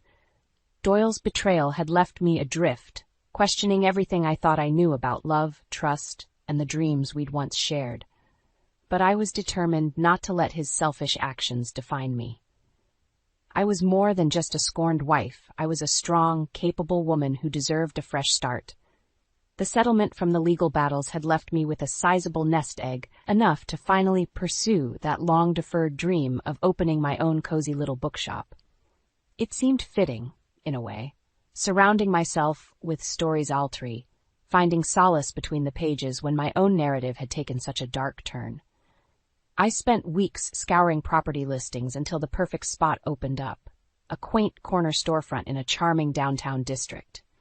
From the moment I stepped inside the aging but sturdy brick building, I could envision it all. Overstuffed armchairs flanking a fireplace, shelves brimming with well-loved tomes, and the rich aroma of freshly brewed coffee wafting through the air. Transforming that empty shell into my literary haven was grueling work, between renovations, sourcing inventory, and handling all the logistical minutiae of opening a small business. But I poured myself into the project, finding refuge in the simple, methodical tasks that allowed me to push Doyle and all the pain of his deception to the back of my mind, if only for a little while. The day we opened our doors, I could scarcely believe how far I'd come. As I watched the first customers trickle in, marveling at the cozy book-lined interior with its plush seating and the inviting espresso bar, a sense of pride swelled in my chest. This was my life, my passion, profoundly my own, in a way nothing with Doyle ever could be. In the months that followed, the shop became my sanctuary, a cherished space where I could connect with others over the shared love of a good story. I savored the daily interactions with my patrons, swapping recommendations and bonding over the ability of the written word to transport, console, and inspire us. It was during one such chat with a regular customer that I heard the news. Alara had given birth to a healthy baby girl and left town shortly after, determined to start over somewhere far from the lingering shadows of Doyle's deceit. I couldn't begrudge her that. We had both been through the emotional ringer, and she deserved the chance to raise her daughter in peace, unburdened by the past. In a way, we were kindred spirits, joined by our shared trauma yet emerging from the ashes like twin phoenixes, reborn and resolute in our fresh beginnings. Though our paths had diverged, I knew a part of me would always be bound to Alara through the crucible of Doyle's betrayal that had ultimately brought us together. We exchanged numbers through the customer who had relayed the news, and a few days later, my phone pinged with an image, Alara cradling her newborn daughter, both of them bathed in golden sunlight. A simple caption accompanied the picture. "Here's to new chapters." As I traced the curve of the tiny infant's face, I felt a profound sense of release wash over me. Like Alara, I too was turning the page and allowing the hurt to finally begin fading. Our story may have started in darkness and deception, but we had both found the courage to rewrite our own endings, this time on our own terms. During our 10th anniversary dinner at the fancy Italian restaurant downtown, I couldn't shake the feeling that something was off with Nolan. His smile seemed forced, and he kept glancing at his phone whenever it buzzed in his pocket. A tiny crease formed between his eyebrows, like he was anxious about something. "Everything okay?" I asked, reaching across the table to squeeze his hand. The candlelight flickered in his brown eyes as he looked up. "Yeah, of course. Just work stuff. You know how it is." Nolan flashed me a reassuring grin, but I could tell he was holding something back. As we dug into our plates of linguine alla vongole, I tried to push the nagging feeling aside and enjoy the evening. Nolan and I had been together for over a decade, since we met in college. Back then, we were just two kids dreaming of building a life together in Seattle. Now, at 35, I was living that dream. A cozy house in the suburbs, a fulfilling job as an elementary school teacher, and a kind, loving husband who worked at a tech firm downtown. We didn't have kids yet, but we were comfortable and happy, or so I thought. Nolan reached for the bottle of Chianti to refill his glass, his third of the night. "To us," he said, raising his glass with a tight smile. 10 years down, forever to go." I clinked my glass against his, trying to ignore the way his eyes kept darting to his phone. Maybe I was just being paranoid. Nolan loved me, didn't he? But as the nights turned into weeks of his increasingly distant behavior, those niggling doubts only grew stronger. I couldn't ignore the truth any longer. Something was very wrong in my perfect little world. "Maybe he's just going through a phase," Cora said over coffee one morning, her brow furrowed with concern. "Men can be like that sometimes, get distant when they're stressed about work or whatever." I shook my head, staring into the depths of my latte. "It's more than that, Cora. You should see how he is at home these days." Nolan had been coming home later and later from the office, his smiles growing forced by the day. We barely spoke anymore, and when we did, it felt like pulling teeth to get more than one-word answers out of him. "He's constantly on his phone, typing away furiously whenever I leave the room," I confided. "And the other night, when I suggested we go out for our usual date night, he just mumbled some excuse about having to work late." Cora reached across the table, squeezing my hand. "Oh, honey, I'm so sorry you're going through this. Have you tried talking to him about it?" A bitter laugh escaped my lips. "You think I haven't? Every time I bring it up, he just brushes me off, says he's been swamped at work and that it's nothing to worry about." But I knew better. Call it a wife's intuition, but deep down, I could sense that something was seriously wrong in our marriage. The Nolan I fell in love with, the caring, attentive man who used to dote on me, was slowly slipping away, replaced by this cold, distant stranger. That evening, I decided to try one more time. As Nolan sat on the couch, scrolling mindlessly on his phone, I approached him. "Nolan, we need to talk." My voice was steady, but my heart pounded in my chest. He glanced up, his expression unreadable. "About what?" "About us. Our marriage." I took a deep breath. "I can't help but feel like you've been pulling away lately, and I want to know why." For a moment, he just stared at me, his jaw clenched. Then, with a heavy sigh, he set his phone down. "It's just been really stressful at work, Lila. You know how demanding my job can be." I crossed my arms, unconvinced. "That's not a good enough excuse, and you know it. We're supposed to be partners, remember? For better or worse. But lately, it feels like you've checked out of our marriage completely." Nolan ran a hand through his hair, frustration etched onto his face. "Look, I'm trying my best here, okay? Cut me some slack." "Some slack?" I repeated, my voice rising. "Nolan, I deserve better than this. We deserve better than what you've been giving our marriage." His lips pressed into a thin line, and for a split second I saw something flicker in his eyes. Guilt, perhaps? But as quickly as it came, it was gone, replaced by a cold, detached expression. "Maybe you're right," he muttered, standing up abruptly. "Maybe this isn't working anymore." And with that, he grabbed his keys and walked out the door, leaving me standing there in stunned silence, feeling like the ground had been ripped out from under me. A few weeks later, Nolan's company was hosting a big gala event to celebrate some major client wins. As his wife, I was expected to attend and play the part of the doting partner. Despite the growing rift between us, I agreed, hoping it might be a chance for us to reconnect. The venue was a swanky downtown hotel, and I had picked out a sleek black dress that hugged my curves just right. If Nolan wasn't going to make an effort, at least I could look good for myself. As we mingled with Nolan's colleagues and their partners, I plastered on a fake smile, making small talk about work and the weather. Nolan stuck close by my side, but his eyes kept drifting across the room, like he was searching for someone. That's when I spotted her. A tall, slender woman with long chestnut hair cascading over her bare shoulders. Her red dress clung to her body like a second skin, leaving little to the imagination. She was laughing at something a man had said, throwing her head back in an exaggerated gesture. Nolan's gaze locked onto her, and I felt a pang of recognition. This woman looked vaguely familiar, but I couldn't quite place her.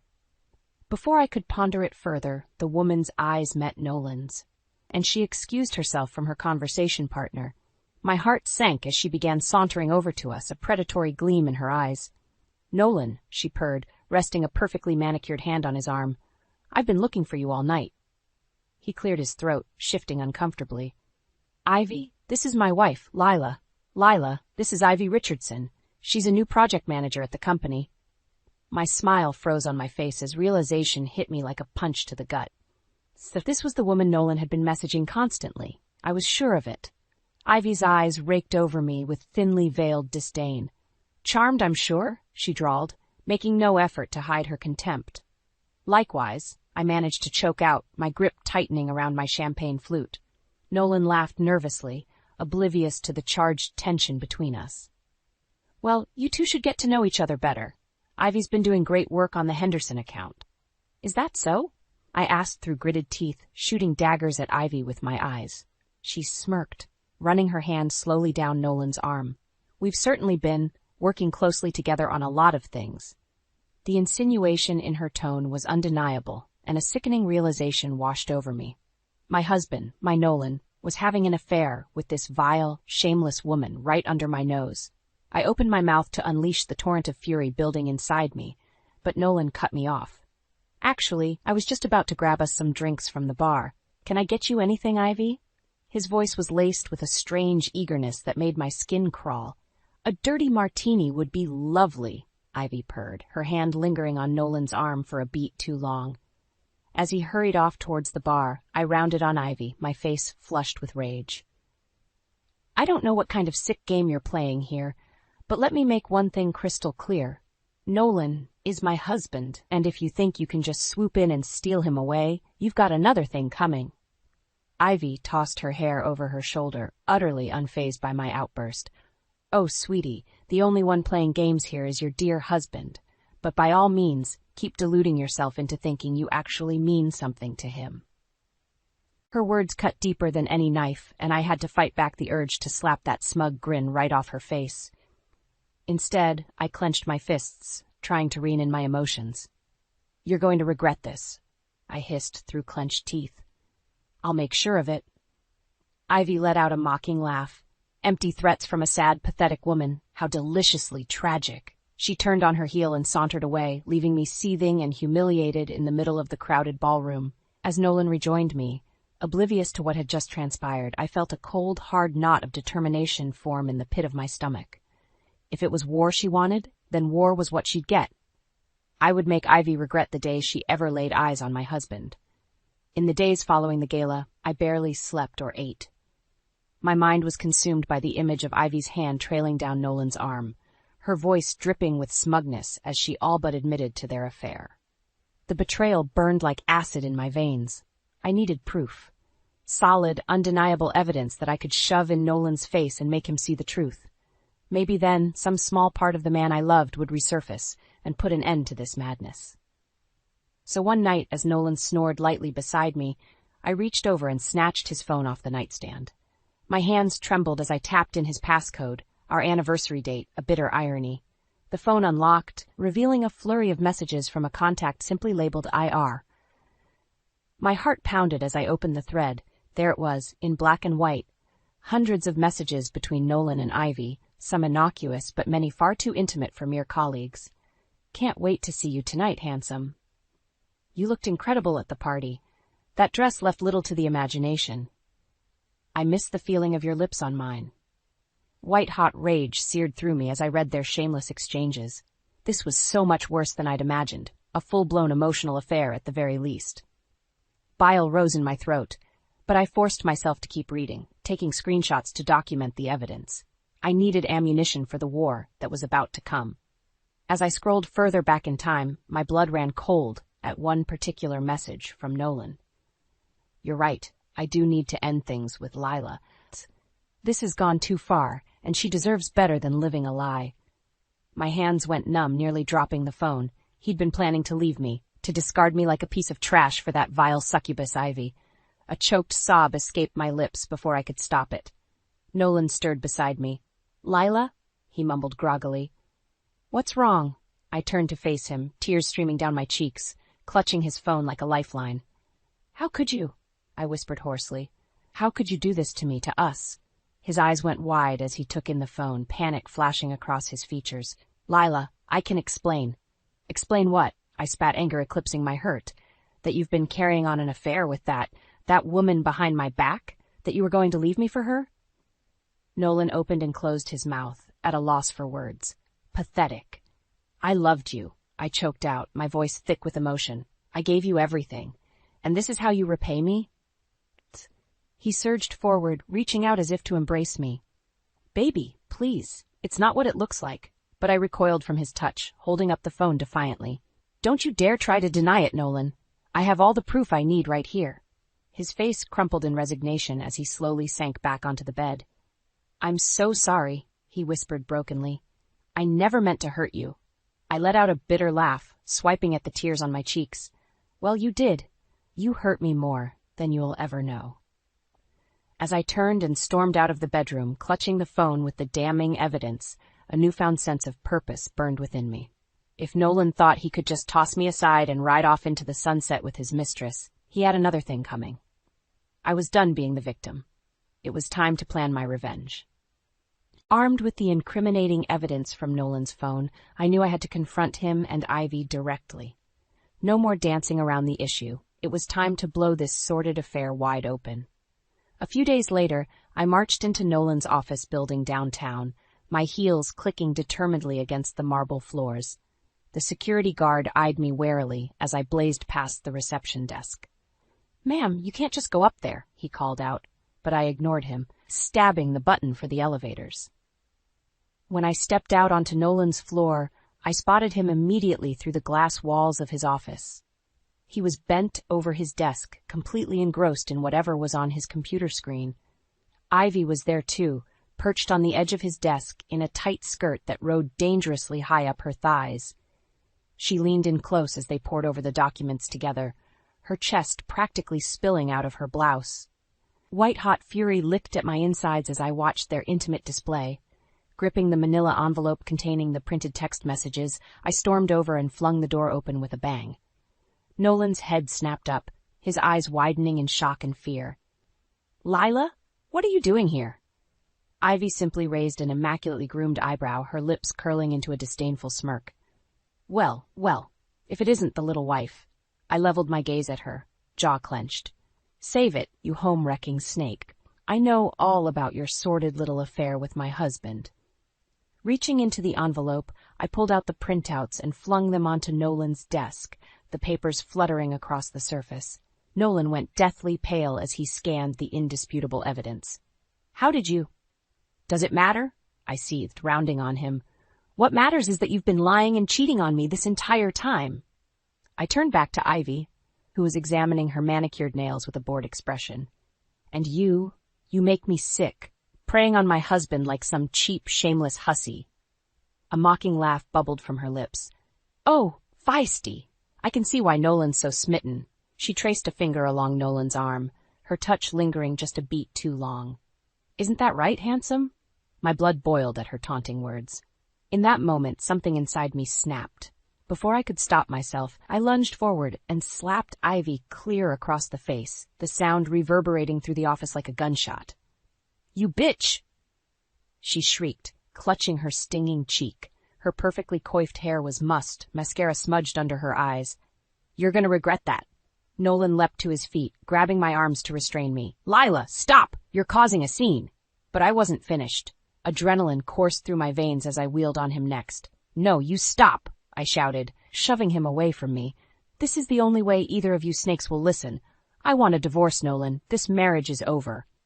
He froze, his expression crumpling. For a fleeting second, I thought I saw remorse flicker in his eyes. "Lila, please," he started, reaching out imploringly, but I cut him off with a cold, steely glare. "You made your bed, Nolan. Now you can lie in it, with her." I jabbed an accusing finger at Ivy, whose cheeks were still flushed with outrage.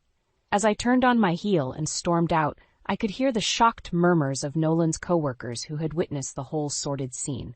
But I didn't care. The cheating liars had been exposed, and soon they'd face the consequences of their despicable actions. My quest for revenge was only just beginning.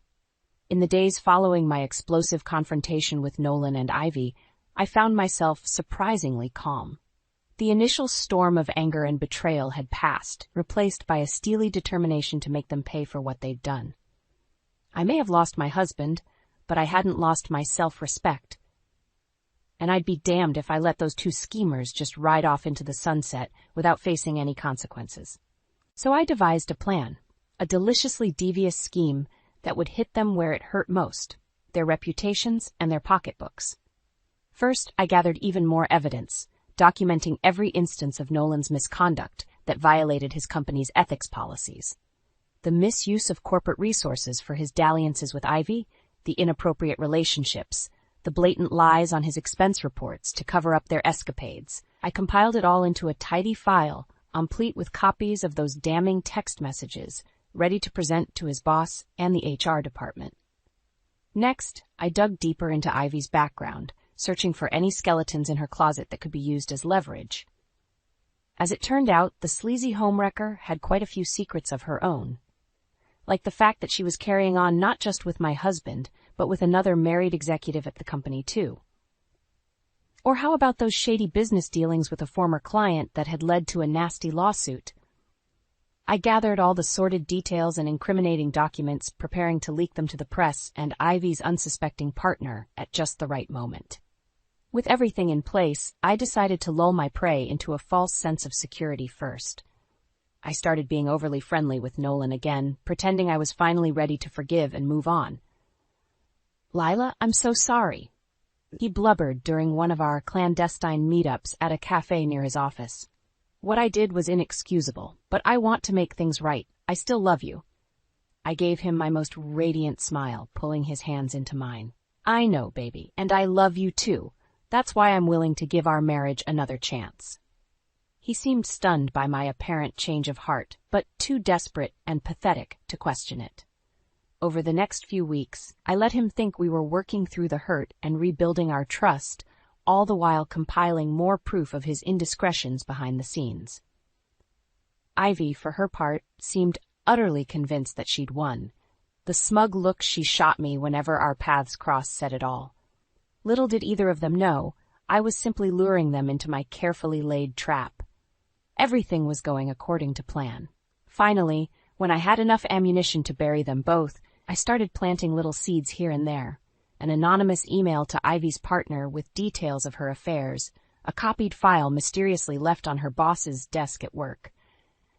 At first, they brushed it off as someone's attempt at a sick joke. But slowly, the dominoes began to fall into place around them.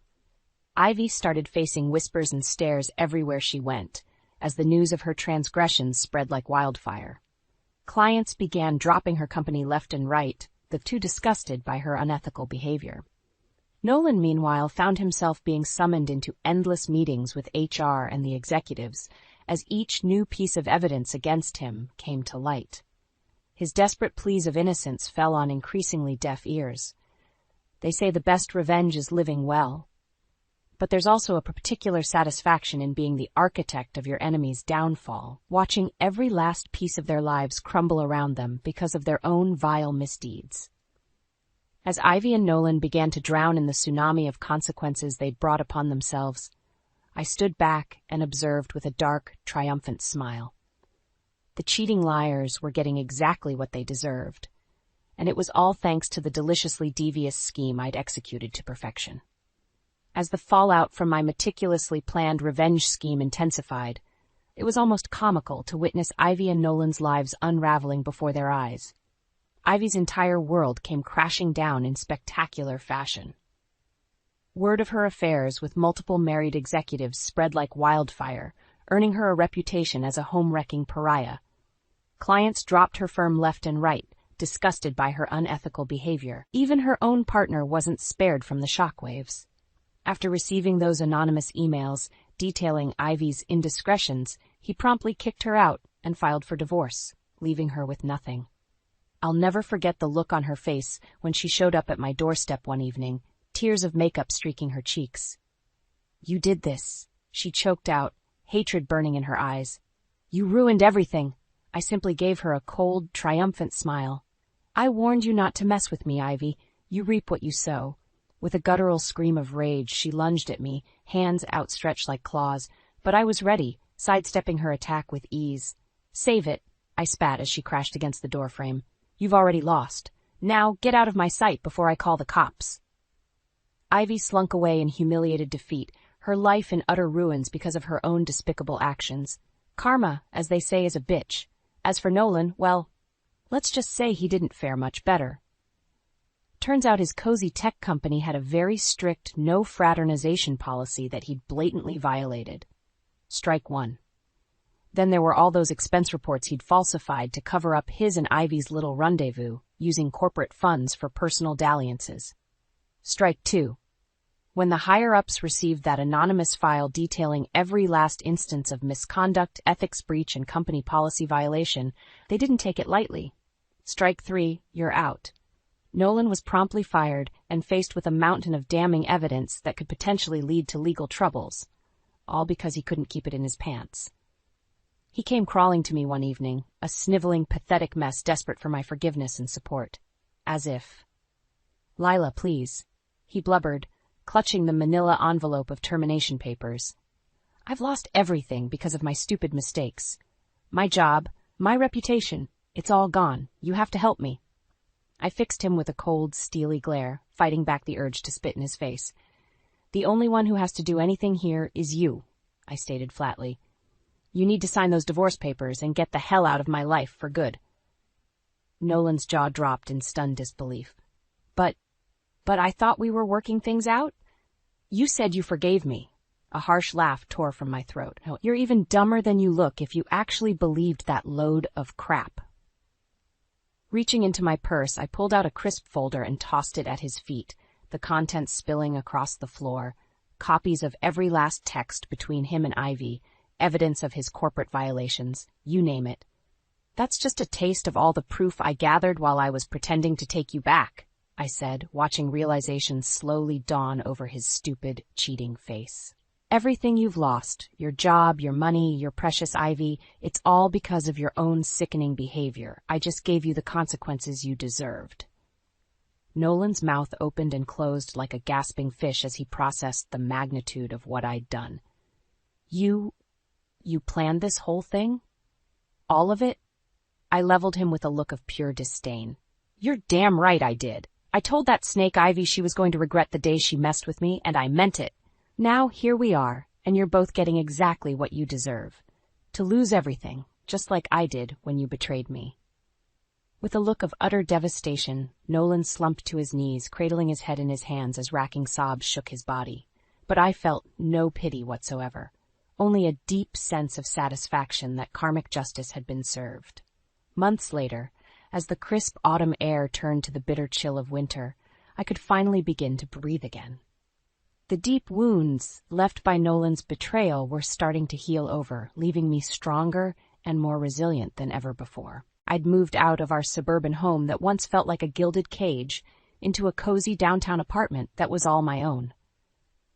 With the hefty divorce settlement and my renewed focus on work, I was building a new life for myself from the ashes of my shattered marriage. It felt incredible to stand on my own 2 feet again, no longer weighed down by the constant anxiety and heartbreak of Nolan's infidelity. I was finally free. Of course, there were still tough days when the anger and hurt would bubble back up unexpectedly. Like the morning I ran into Nolan at a cafe near my new place, I just ordered my usual soy latte when that all-too-familiar voice made me freeze. "Lila? Is that you?" I turned slowly to see him sitting at a corner table, looking unbearably pathetic in a rumpled suit and day-old stubble. The light had gone out of his eyes, leaving them dull and haunted. Part of me wanted to keep walking, to pretend I hadn't seen the sad shell of a man he'd become, but another part felt compelled to face him, to confirm just how far he'd fallen from grace. "Nolan," I said flatly, clutching my coffee cup. "Fancy meeting you here." He opened his mouth as if to say something, then seemed to think better of it. An awkward silence stretched between us, thick with unspoken history. How are you doing?" he finally managed, rubbing the back of his neck anxiously. I gave a nonchalant shrug. "I'm good, actually. Really good. Teaching keeps me busy, and I've been exploring some fun hobbies in my free time." That's great, Lila. I'm happy for you." His voice was subdued, defeated. We both knew I was lying through my teeth. I was more than just good. I was thriving, flourishing in the aftermath of shedding him from my life. Nolan, on the other hand? Well, one look at his haggard face and slumped shoulders told the whole story. Losing his fancy job, his status, his money, and his mistress in one fell swoop had clearly broken something inside him. Part of me felt a pang of pity, but the rest of me remained coldly indifferent, even satisfied to see the pathetic, sniveling man he'd become. This was the price he paid for his sickening betrayal. Let it be a hard lesson etched into his bones. As I turned to leave, coffee in hand, Nolan reached out as if to stop me. "Lila, wait." His voice cracked with desperation. "I'm so sorry. For everything. You didn't deserve any of that pain I caused you. I was a stupid, selfish bastard, and I'll regret it until the day I die."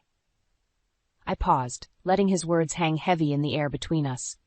Once upon a time, I might have accepted that apology, might have even felt the sting of tears. But now, those useless words just rolled off me like water off a duck's back. We were far past the point of making amends. Fixing him with a cool, appraising stare, I simply said, "I know you are, and I truly don't care anymore, Nolan. That's the beautiful part." I left him gaping after me, mouth opening and closing like a landed fish, as I strode out of the cafe with my head held high. No more tears, no more anger, just the delicious sense of closure after claiming my long-overdue justice. That poisoned chapter of my life was finally, blessedly, over. And as I stepped out into the brisk morning air, breathing in the crispness of my newfound freedom, I felt an overwhelming sense of lightness washing over me. The cheating liar who'd once crushed my heart under his heel was now powerless. I'd conquered the demons of betrayal through the sweetest revenge imaginable, breaking the cycle and choosing to live well instead of being consumed by hatred. With a faint smile playing on my lips, I pressed on down the sidewalk, eagerly ready to embrace this new and infinitely brighter path laid out before me. I sighed deeply as I tossed my laptop onto the couch, frustrated by yet another argument with Derek and Casey. It was like a broken record, playing the same tune of disrespect and dismissal over and over again. "Is it really too much to ask for a little help around here?" I said, glaring at Derek lounging in his recliner, engrossed in some mindless TV show. "I work just as many hours as you do, but somehow all the household responsibilities fall on me." Derek barely looked up from the screen. "If you have a problem with how things are, then maybe you should quit your little hobby and focus on being a better housewife."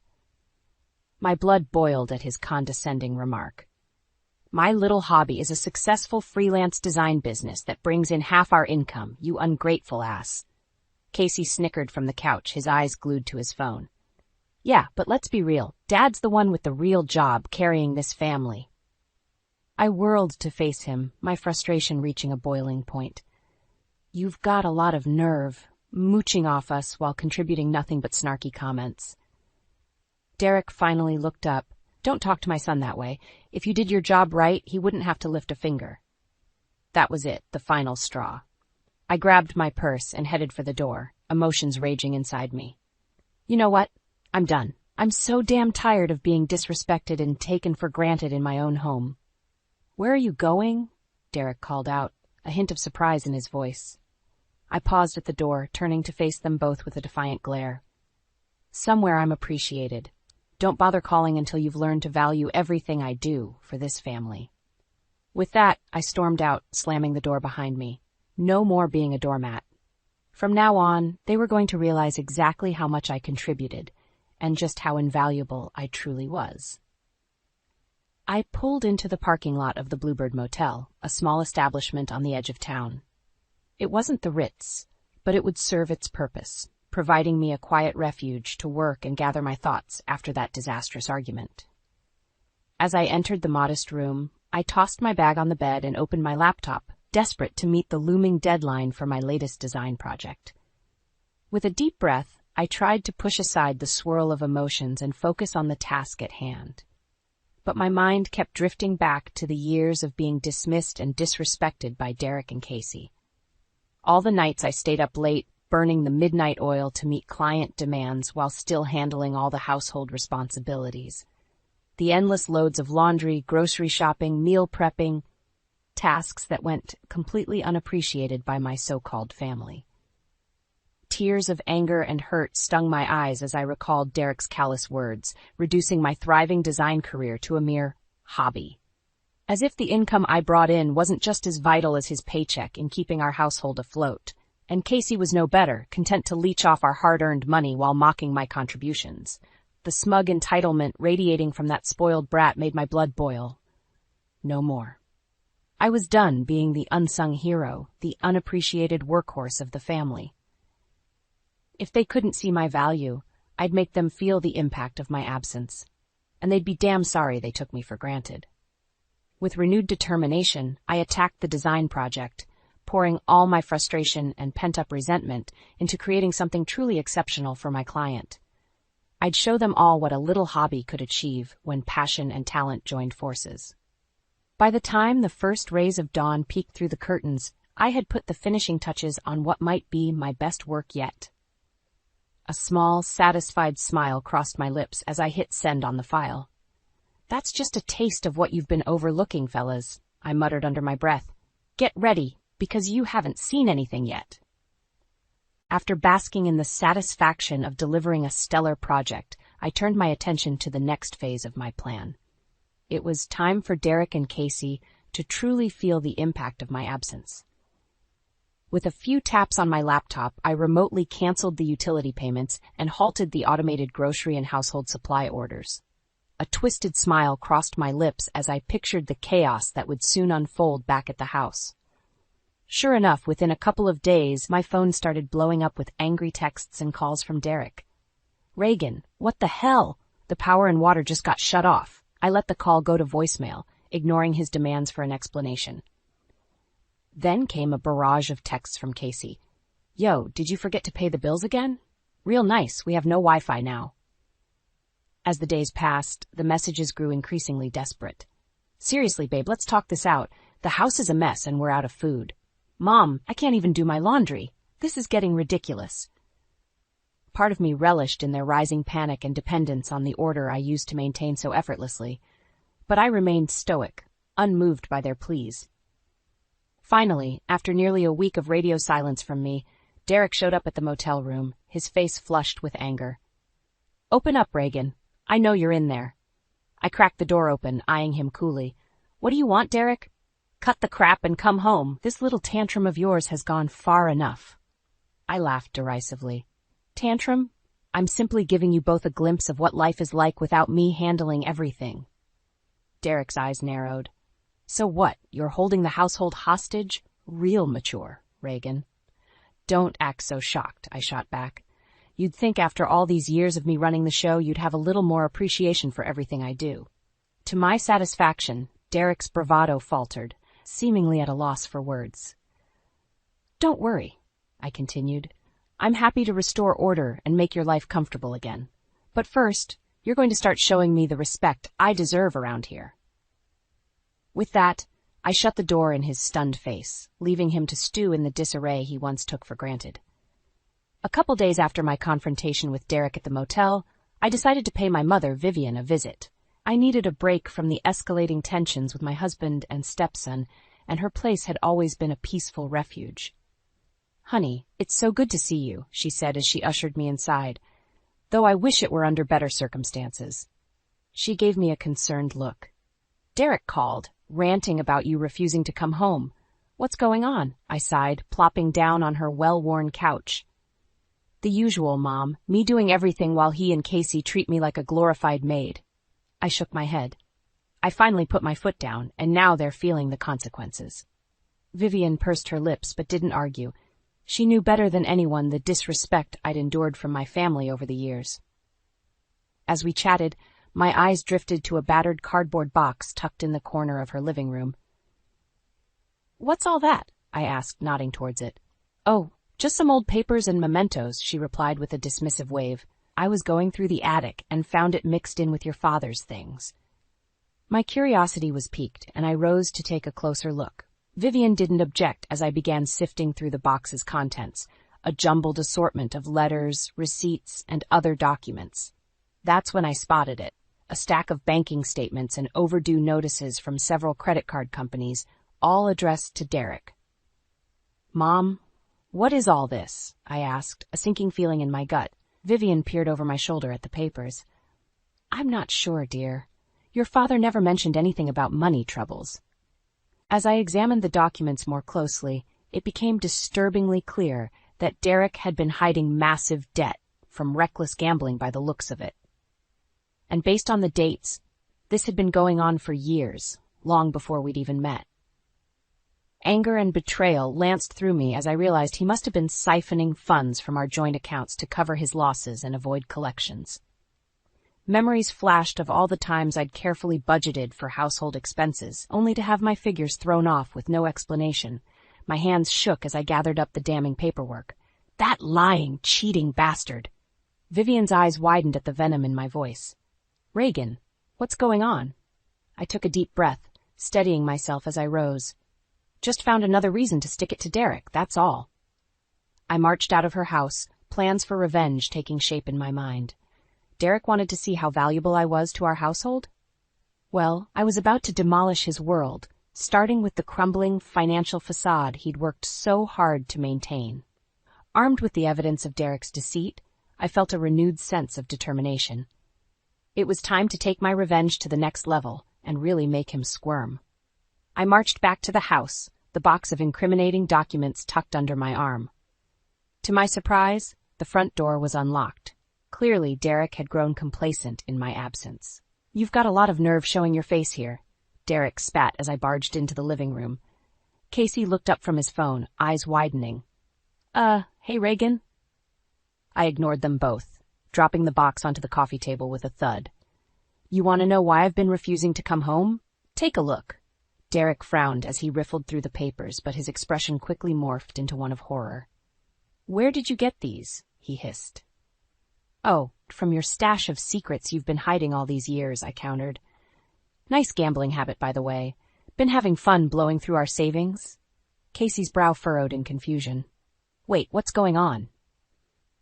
"Stay out of this." Derek snapped at his son before turning his glare back to me. "You had no right going through my private affairs." I scoffed loudly. "Private affairs? You mean the affairs you've been keeping from me while draining our accounts behind my back?" Realization seemed to dawn on Casey's face as he looked between us uncertainly. Derek, meanwhile, had gone pale. Seizing the opportunity, I pressed on. "Here's the deal. Either you shape up and agree to some serious counseling to work through this massive betrayal." I let the words hang in the air as Derek clenched his jaw. "Or I take these papers and every shred of evidence about your reckless behavior public." For a moment, Derek seemed to weigh his options.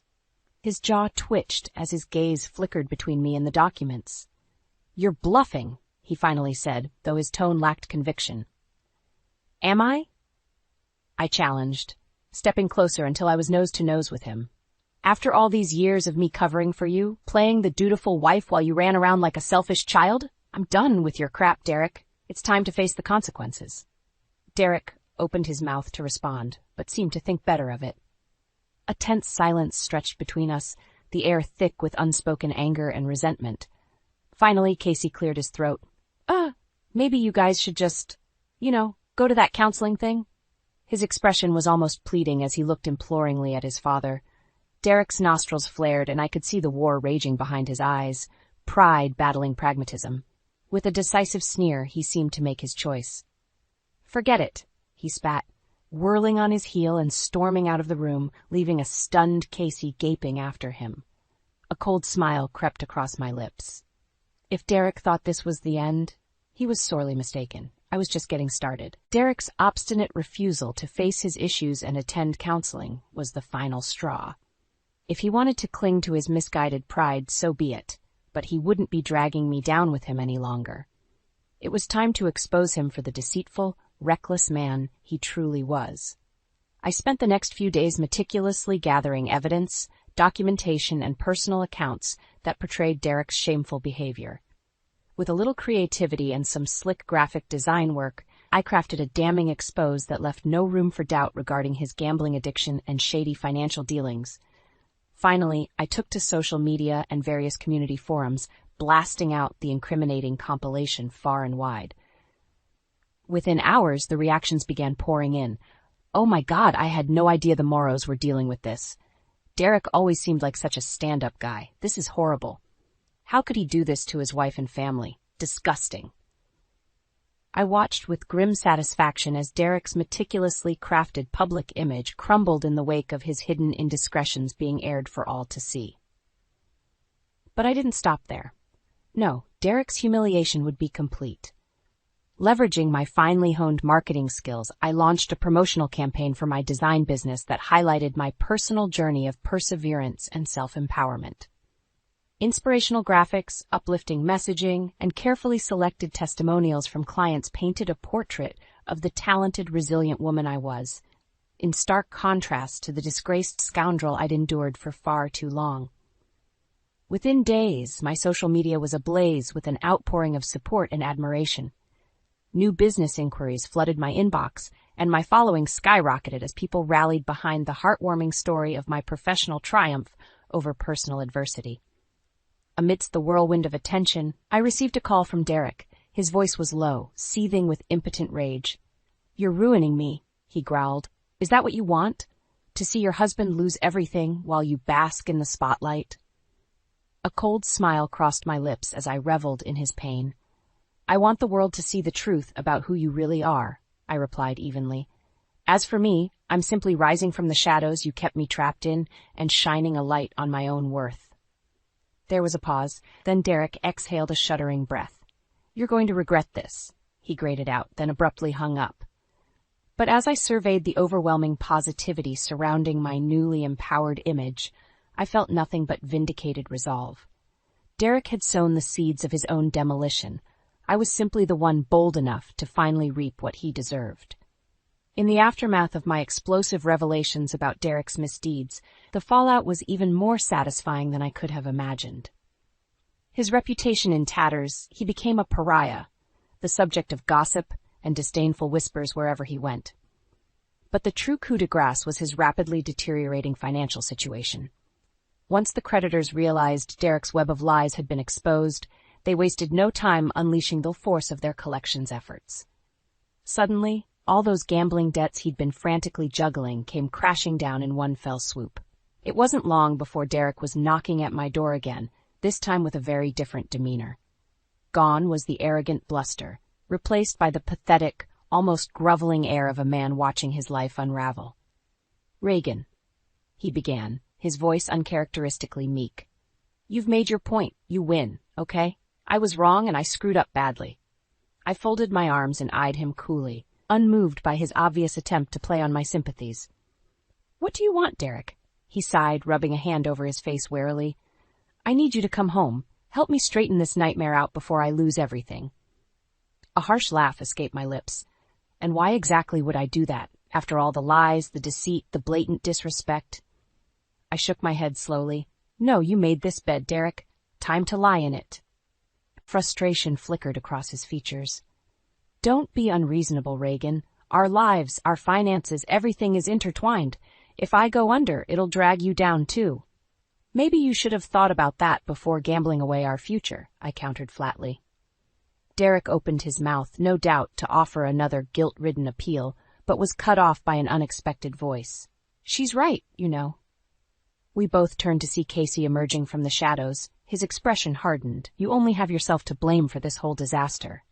Derek's eyes widened in surprise and hurt at his son's accusatory stance. "Casey, you're taking her side? After everything I've done for you?" But Casey remained resolute, his jaw set in grim determination. "No, Dad. I'm just seeing the truth for what it is, instead of letting you feed me more lies." He shook his head slowly. "Reagan's the one who's been holding everything together, while you jeopardized it all with your selfishness." A muscle twitched in Derek's cheek as he struggled to find a rebuttal, but nothing came. In that moment, he looked utterly defeated, just a sad, pathetic shadow of the arrogant blowhard he used to be. I couldn't help but feel a surge of vicious satisfaction at seeing him crumble, forced to confront the consequences of his ego and the crumbling facade of the life he'd built on my sacrifice. "Get out, Derek," I stated flatly, unwilling to let his self-pity sway me further. "I'm done cleaning up your messes." With one last broken glance between me and Casey, Derek seemed to shrink in on himself as he turned and trudged away in silence, leaving me to begin setting the course for my new, unencumbered life. With Derek's pathetic, tail between his legs retreat, a massive weight lifted from my shoulders. For the first time in longer than I could remember, I felt truly free, liberated from the chains of his deception and toxic disrespect. The divorce proceedings moved swiftly, as Derek had little ground to contest my demands after the spectacular implosion of his life. I didn't ask for much beyond my fair share, content to start over unencumbered by his mounting debts. As the final paperwork was signed and notarized, I couldn't help but steal a glance at the hollow, broken husk of a man sitting across from me. How quickly the once smug, arrogant Derek had crumbled in the wake of his own hubris. Part of me felt a twinge of pity, but it was overwhelmingly overshadowed by the immense sense of relief washing over me.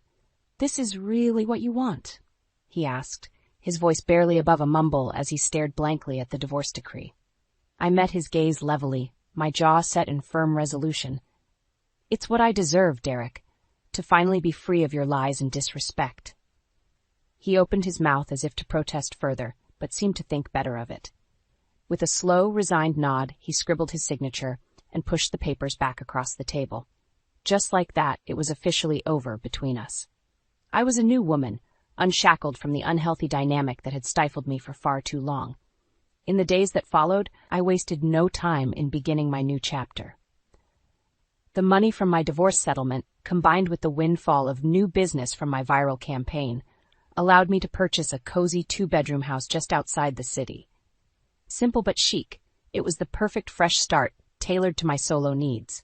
though I did make sure to convert the spare room into a comfortable suite where my mom could stay whenever she liked. "This place is just perfect for you, honey." Vivian gushed as I gave her the grand tour during her first visit.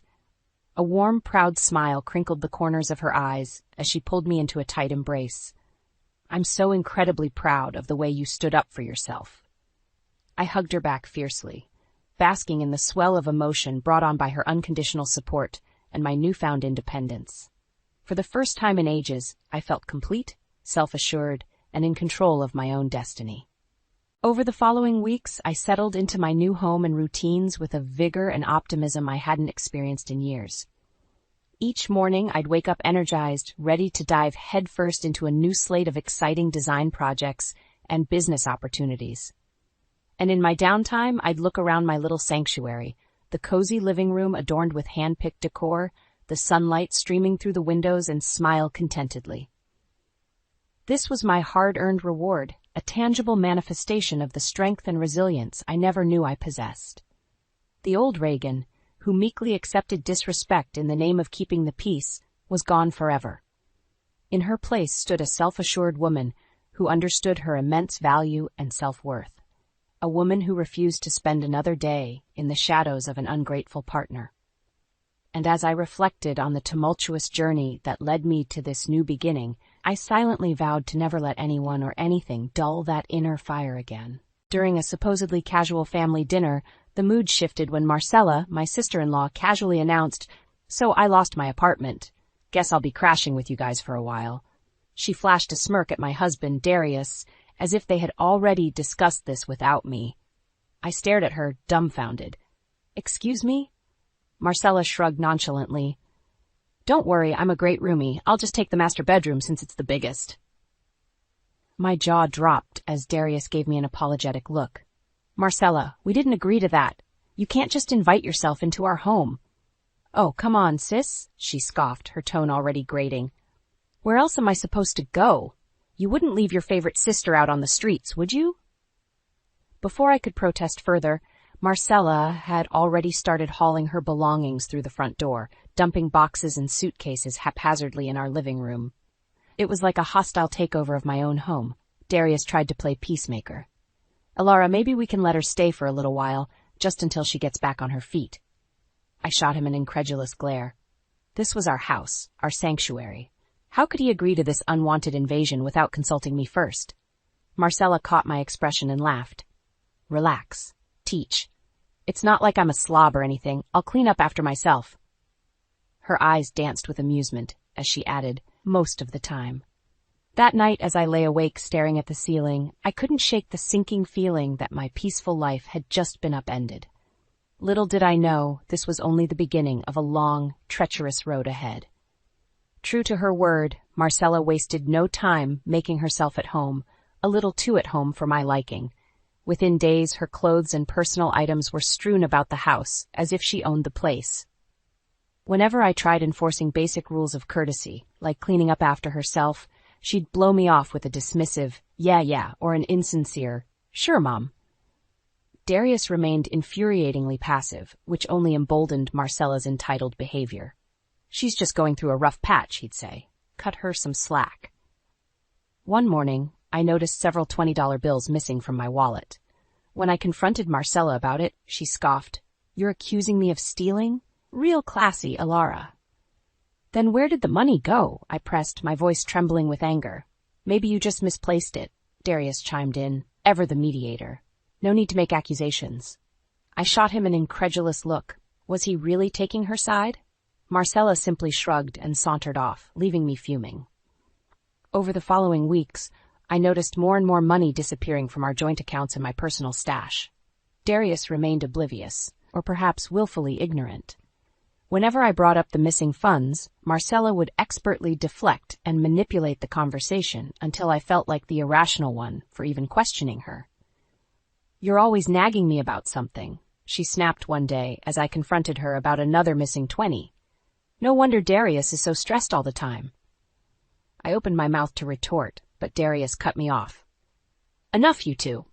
I'm sick of being caught in the middle of your constant bickering." Marcella shot me a smug grin, batting her eyes innocently. Sorry, bro. I'll try to be more considerate of your wife's feelings. Her sickly sweet tone dripped with condescension, and I had to bite my tongue to keep from screaming. This was far from over. The real kicker came when Marcella decided to throw a party at our house, without asking permission, of course. I came home from work one evening to find a group of raucous strangers spilling out onto our front lawn, red Solo cups in hand. "What is going on here?" I demanded as soon as I spotted Marcella holding court amidst the chaos. She barely looked up from her conversation. "Oh, hey sis, just having a few friends over, no big deal." "No big deal? You can't just invite people into our home like this." Marcella rolled her eyes. "Relax, we're just having some fun. You could use to let loose for once." Before I could protest further, a guy I didn't recognize came stumbling out the front door, sloshing beer from his cup. "This party's lit," he slurred, giving me an inappropriate once-over. I recoiled in disgust. "That's it. This needs to end right now. Everyone out." Ignoring my outburst, Marcella shot me a wicked grin. "You know, if you kept acting so uptight, maybe Darius would have left you by now for someone more fun." White-hot fury coursed through me at her cruel insinuation. I opened my mouth to hurl back a blistering retort, but the sound of a loud crash from inside cut me off. My heart plummeted as I rushed through the door to find the cherished antique armchair, one of the few remaining pieces from my late mother's estate, overturned and shattered beyond repair. Tears stung my eyes as I fell to my knees, tenderly gathering the shattered remains.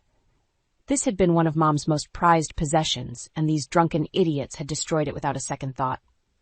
Marcella sauntered in, sizing up the wreckage with a casual shrug. "Oh well, it was just an old chair anyway. No need to get so bent out of shape about it." I shot her a venomous glare, my grief quickly hardening into cold fury. "Get out," I seethed through clenched teeth. "Get your friends out of my house right now before I call the police." For once, Marcella seemed to recognize I wasn't making an empty threat. With a disdainful huff, she started ushering out her rowdy crew, muttering something about me being a stuck-up bitch under her breath. Darius rushed in once the commotion had died down, his eyes widening at the overturned furniture and shattered remnants of the armchair. "Alara, what happened? Are you okay?" I could only shake my head, my throat too choked with rage and sorrow to speak. This callous disregard for our home, our boundaries, our cherished belongings, it was unforgivable. Darius pulled me into an embrace, and that's when I realized with sinking dread he still didn't fully grasp the extent of his sister's cruelty. But I did, and I knew this was only the beginning. In the aftermath of Marcella's disastrous party, tensions in the house were higher than ever. I could barely look at her without feeling my blood boil. The smug, self-satisfied smirk she constantly wore only added fuel to the fire. One evening, as we were cleaning up after dinner, Marcella casually remarked, "You know, since I'm living here now, I should probably get my name added to the house deed." I froze, the plate in my hand clattering back into the sink. "Excuse me?" She shrugged nonchalantly. "Well, it only makes sense. I'm basically family, right? Might as well make it official." "Like hell you are!" I exploded, rounding on her.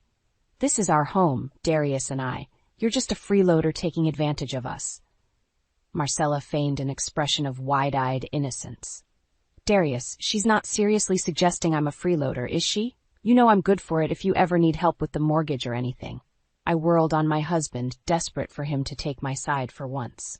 But Darius merely averted his gaze, shifting his weight uncomfortably. "You can't be serious," I said, shaking my head in disbelief. "Tell me you're not actually considering this." Before he could respond, Marcella piped up again with that simpering tone. "Of course he's considering it. Why wouldn't he want to do something nice for his beloved little sister?" "This is our house," I shouted, feeling like I was going insane. "Mine and Darius's. You have no claim to it whatsoever." "Hey, no need to get so worked up," Marcella said with an infuriating chuckle. "I'm just looking out for the best interests of this family." "You're not my family." The words exploded from me before I could stop them. An ugly sneer twisted Marcella's features. "Oh, I get it. I'm not the rich, precious family you always wanted, is that it? Just the embarrassing deadweight relative you can't wait to be rid of." "That's not what I meant at all," I protested weakly, but she was already on a roll. Don't worry, I know where I'm not wanted. Maybe it's for the best if I strike out on my own after all. She shot me a look dripping with venom. Just don't come crawling back when you lose everything you've taken for granted here. With that ominous warning hanging in the air, Marcella stormed off, leaving an unbearable silence in her wake. Darius finally spoke up, his voice weary. Alara, maybe we should consider giving her what she wants, just this once, for the sake of keeping the peace. I stared at him, dumbfounded and utterly deflated. In that moment, I knew he was never going to take my side over his sisters. The battle lines in this war had been drawn, and I was radio territory. After that explosive argument about Marcella trying to get added to the house deed, I felt completely alone and betrayed, even by my own husband. Darius remained frustratingly passive, always making excuses for his sister's outrageous behavior. In my despair, I ended up confiding everything to my best friend and next-door neighbor, Jonah. He listened patiently as I vented, tears of anger and hurt streaming down my face. I just don't know what to do anymore, I said once I'd gotten it all off my chest. She's made it clear she wants to take over our home, and Darius won't lift a finger to stop her. Jonah shook his head grimly. Marcella's got him wrapped around her finger. Always has, from what you've told me. So I'm just supposed to let her walk all over me? Let her take everything I've worked for? A determined look came over Jonah's face. Not a chance in hell. We're going to fight back and expose her for the parasite she truly is. His conviction emboldened me. What did you have in mind? Over the next few days, Jonah and I discreetly set up hidden cameras throughout the house to document Marcella's misdeeds. He also helped me track down financial records and receipts, showing how she'd been steadily siphoning money from our accounts. This is the evidence we need to show Darius her true colors, Jonah said as we reviewed the damning footage. No more being able to gaslight you or play the victim. I felt a twisted sense of satisfaction watching Marcella time and again violating our trust, stealing, breaking things, then nonchalantly lying about it later. This was who she really was under that sweet facade. Finally, I knew it was time to force a confrontation with both her and Darius present. I invited them over for a family meeting, not giving away my true intentions. When they arrived, I could immediately sense Marcella's wariness. She narrowed her eyes suspiciously at Jonah's presence. What's this all about? I took a steadying breath. You wanted proof that you don't belong in this house? Well, here it is. With trembling hands, I queued up the video compilation of her antics, stealing cash, inviting strangers over, the wanton destruction. Her eyes went wide with shock and outrage as it played. You've been spying on me? What the hell, Alara? No more lies, I stated firmly. It's time you both saw the truth about what kind of person you really are. Darius watched in pained silence, his expression unreadable. I could only hope this would finally be the wake-up call he needed to stop enabling her behavior. When it was over, Marcella laughed humorlessly. Very clever, but it won't work. Darius knows I'd never betray him like that. I braced myself, praying he would finally take a stand. The weight of this moment pressed heavily. The tension in the room was palpable as Marcella stared Darius down, her expression a sickening mix of feigned innocence and subtle challenge. You know I'd never betray you like that, right, bro?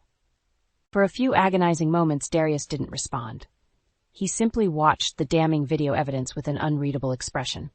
I held my breath, clinging to the desperate hope that this would finally make him see his sister for the manipulative leech she truly was. Then, slowly, Darius turned to face Marcella. How could you do this? His voice was little more than a hoarse whisper. To my own wife.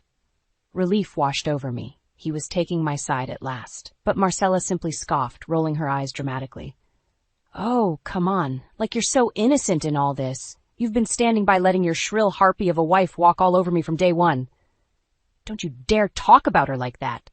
Darius's shout made us all flinch. Alara is twice the person you'll ever be.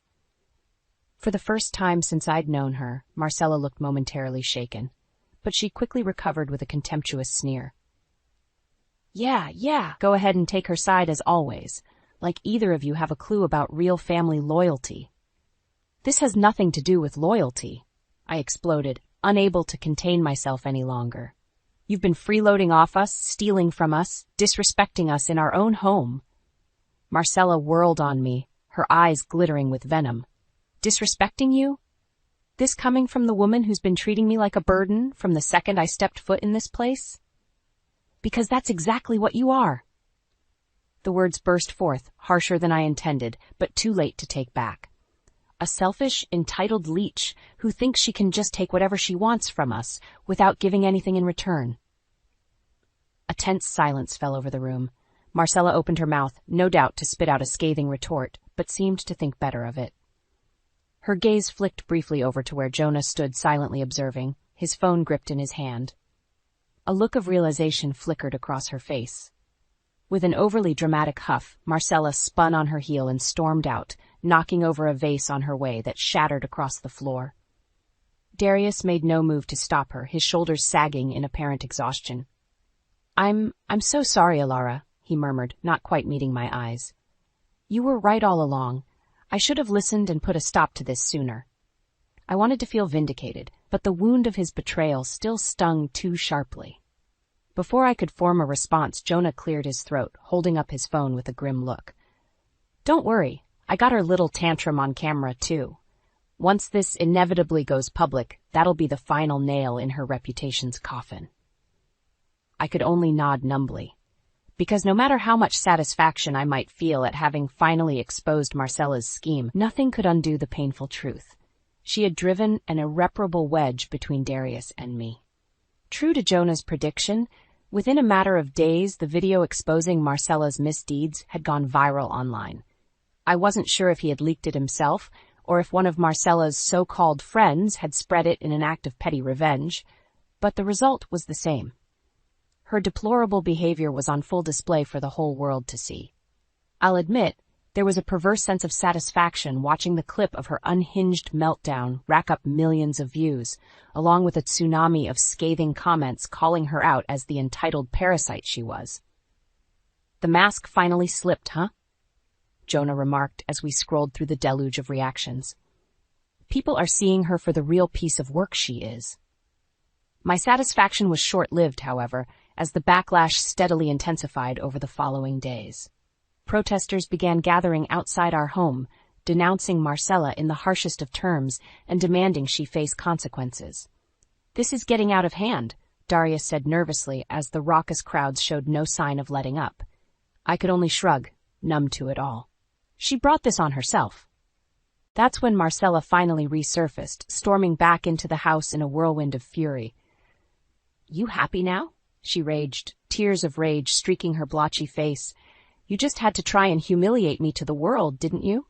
Like you didn't bring that on yourself?" I shot back, unmoved. "You're the one hell-bent on burning every bridge with your selfish, unforgivable behavior." "Unforgivable?"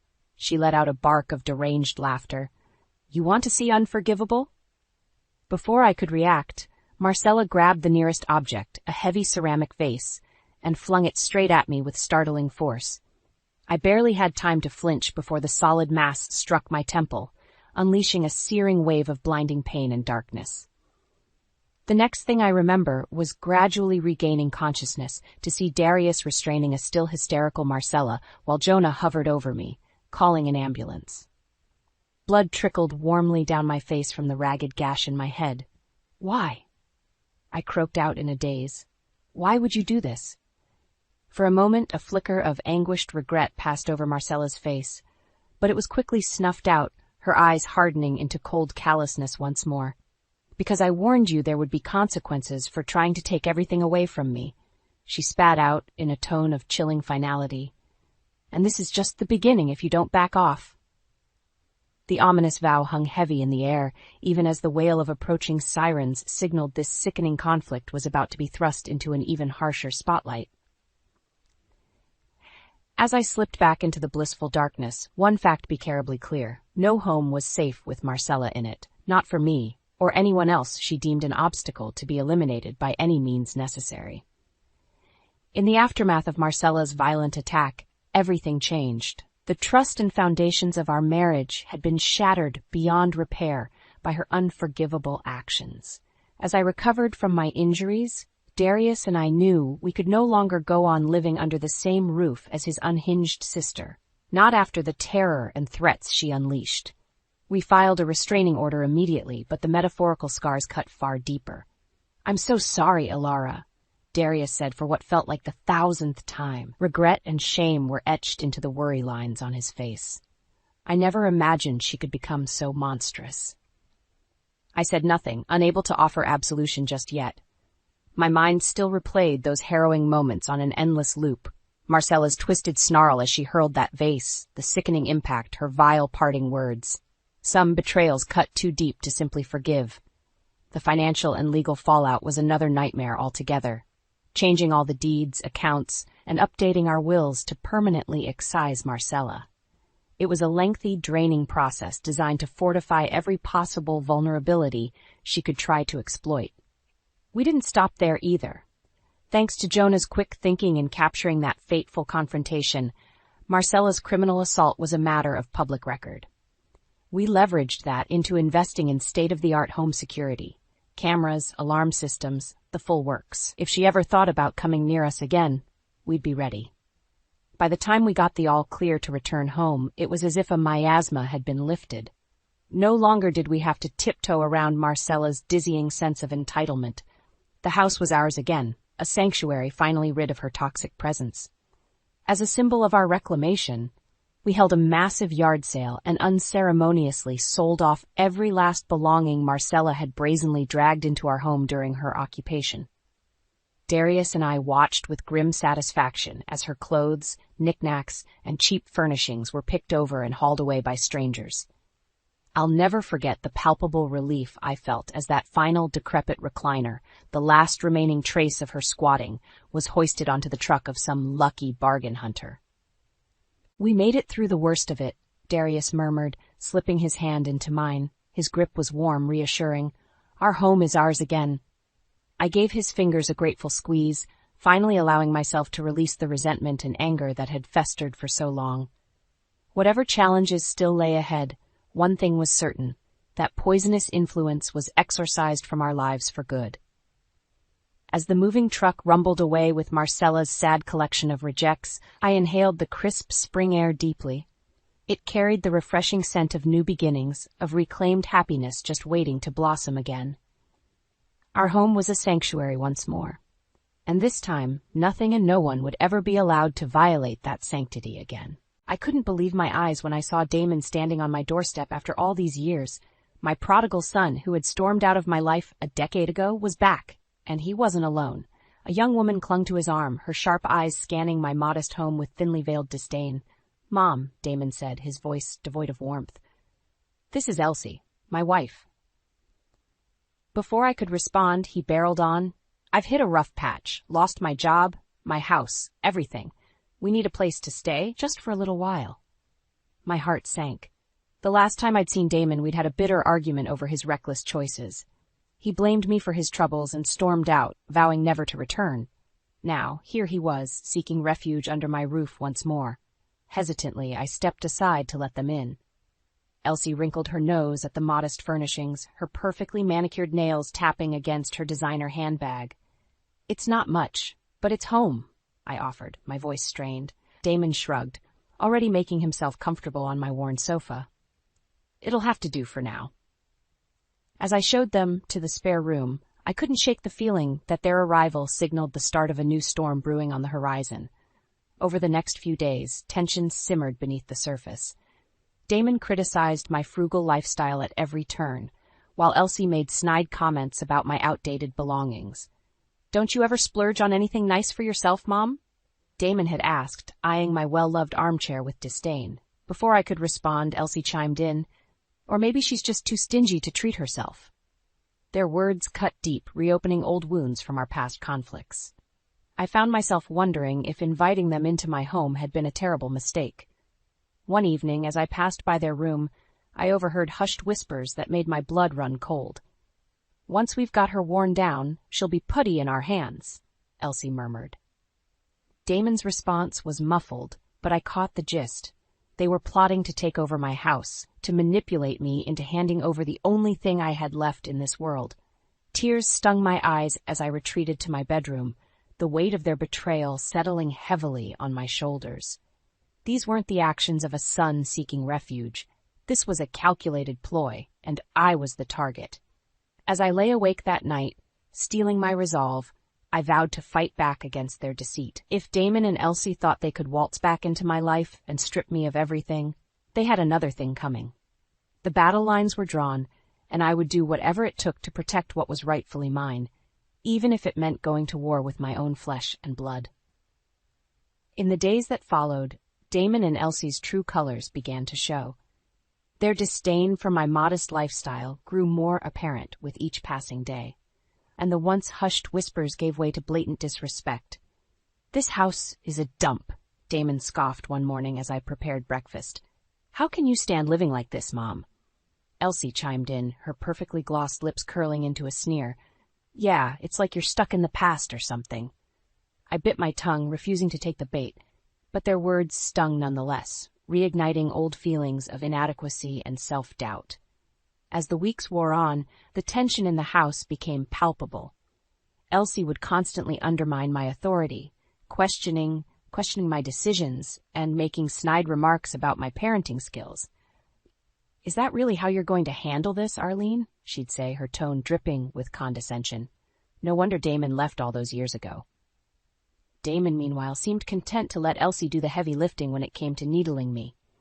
He'd lounge around the house, criticizing my every move while contributing nothing but his endless sense of entitlement. "Mom, can't you do something about this mess?" He'd whine, gesturing to the perfectly tidy living room. I tried to reason with them, to remind them that this was my home, and they were guests, but my pleas fell on deaf ears.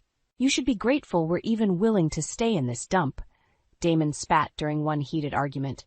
"If it were up to me, we'd be out of here in a heartbeat." Elsie nodded in agreement, her eyes narrowed and cold. "Yeah, Arlene, you should count your blessings." Their words cut deep, reopening old wounds and stirring up long-buried resentments. I found myself questioning my decisions, wondering if I'd made a mistake by letting them back into my life. But then I'd catch glimpses of their true nature, the casual cruelty, the complete lack of empathy, and my resolve would harden once more. One evening, as I was cleaning up after dinner, I overheard them whispering in the next room. "Once we've worn her down enough, she'll be putty in our hands," Elsie murmured. "Then we can really start taking what's ours." Damon's response was a quiet chuckle, sending a chill down my spine. In that moment, I knew without a doubt that their intentions were sinister. They weren't just ungrateful houseguests. They were actively plotting to take everything I had away from me. As I lay awake that night, anger and determination coursed through my veins. I wouldn't let them win. This was my home, my life, and I'd be damned if I let a couple of manipulative leeches bleed me dry. From that moment on, I vowed to fight back against their machinations with every fiber of my being. If they thought they could waltz in and take what was rightfully mine, they had another thing coming. The battle lines were drawn, and I was prepared to do whatever it took to protect myself, even if it meant going to war with my own flesh and blood. After overhearing Damon and Elsie's sinister plot to manipulate me into handing over my home, I knew I had to take action. I couldn't let them blindside me and strip me of everything I'd worked so hard for. The next day, as they lounged around the living room, I feigned a trip to the store. Instead, I hid in the hallway, straining to hear their hushed whispers. "Once we've got her eating out of our hands, we can start really taking what's ours," Elsie murmured, her voice laced with malice. Damon chuckled darkly. "Yeah, this place will be a gold mine once we've got the old lady out of the picture." My heart sank as their twisted scheme unfolded before me. They weren't just after my home. They wanted to bleed me dry and leave me with nothing. From that moment on, I became a silent observer in my own house, carefully documenting their every move and conversation. I planted hidden cameras and kept a meticulous journal, determined to gather enough evidence to expose their treachery. The days turned into weeks, and their despicable behavior only escalated. Elsie would intentionally antagonize me, pushing my buttons until I was on the verge of snapping. "Wow, Arlene, you really let this place go to hell, didn't you?" she sneered one day, eyeing a spotless countertop with disdain.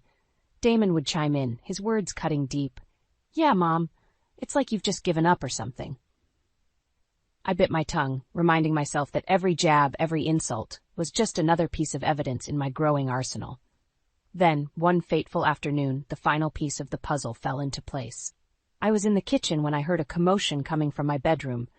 Creeping down the hallway, I peered through the crack in the door to see Damon rifling through my nightstand, stuffing wads of cash into his pockets. What are you doing? I demanded, bursting into the room. Damon whirled around, his eyes wide with panic.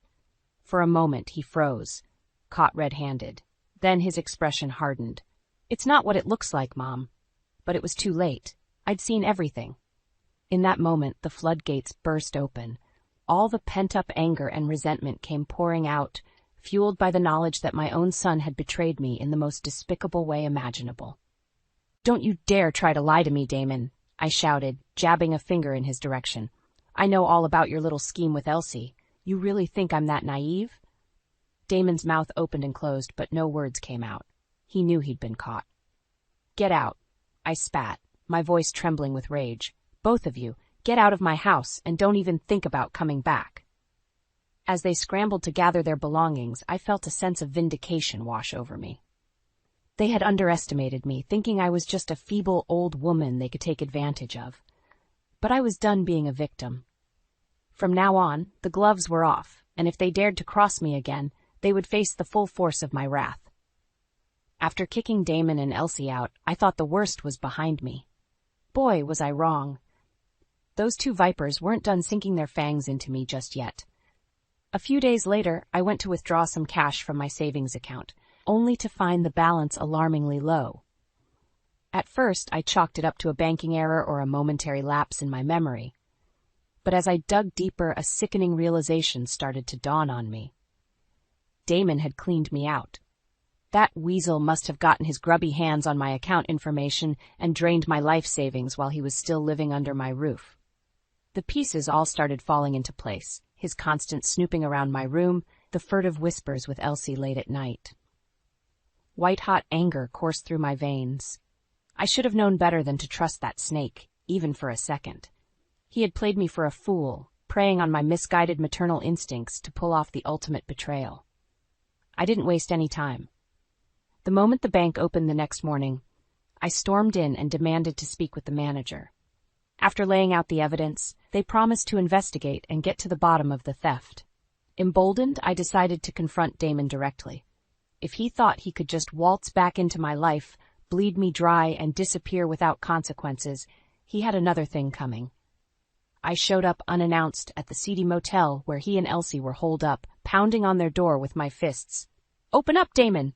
I shouted, not caring who heard. "I know what you did, you lying snake!" The door flew open, revealing Elsie in a ratty bathrobe, her makeup smeared and her eyes glassy. "What's your problem, old lady?" she slurred, clearly hungover or worse. I shouldered past her, zeroing in on Damon lounging on the bed, a cigarette dangling from his lips. "My problem?" I spat, getting right in his face. "My problem is that you stole from me, you ungrateful little worm." For a moment, Damon had the audacity to play dumb. "I don't know what you're talking about, Mom." But then, in a slip of the tongue that would prove to be his undoing, he let a crucial detail slip. "Look, I didn't take that much from your savings, okay? Just enough to get us back on our feet." My jaw dropped. I hadn't mentioned my savings account. Only that money had gone missing. He had just confessed to the whole sordid crime without even realizing it. "You lying sack of shit!" I roared, poking him in the chest with my finger. "You really thought you could pull one over on your own mother?" In that moment, any semblance of remorse or familial loyalty vanished from Damon's eyes. He sneered at me, his true colors finally revealed in all their ugly glory. "You know what, Mom? Maybe I did take your money, so what? You owed me after the way you treated me growing up." I recoiled in disgust, barely recognizing the twisted shell of a human being in front of me. "Don't you dare try to play the victim card with me, Damon," I seethed. "You're nothing but a pathetic little grifter, just like your father." With that, I turned on my heel and stormed out, my mind already whirring with plans for revenge. If Damon thought he could get away with robbing me blind, he had hugely underestimated the fury of a mother scorned. The legal system would be my weapon of choice, and by the time I was done, he would be begging for mercy he wouldn't receive.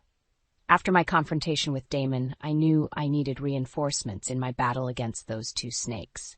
As much as it pained me, there was only one person I could turn to for help, my estranged daughter, Lydia.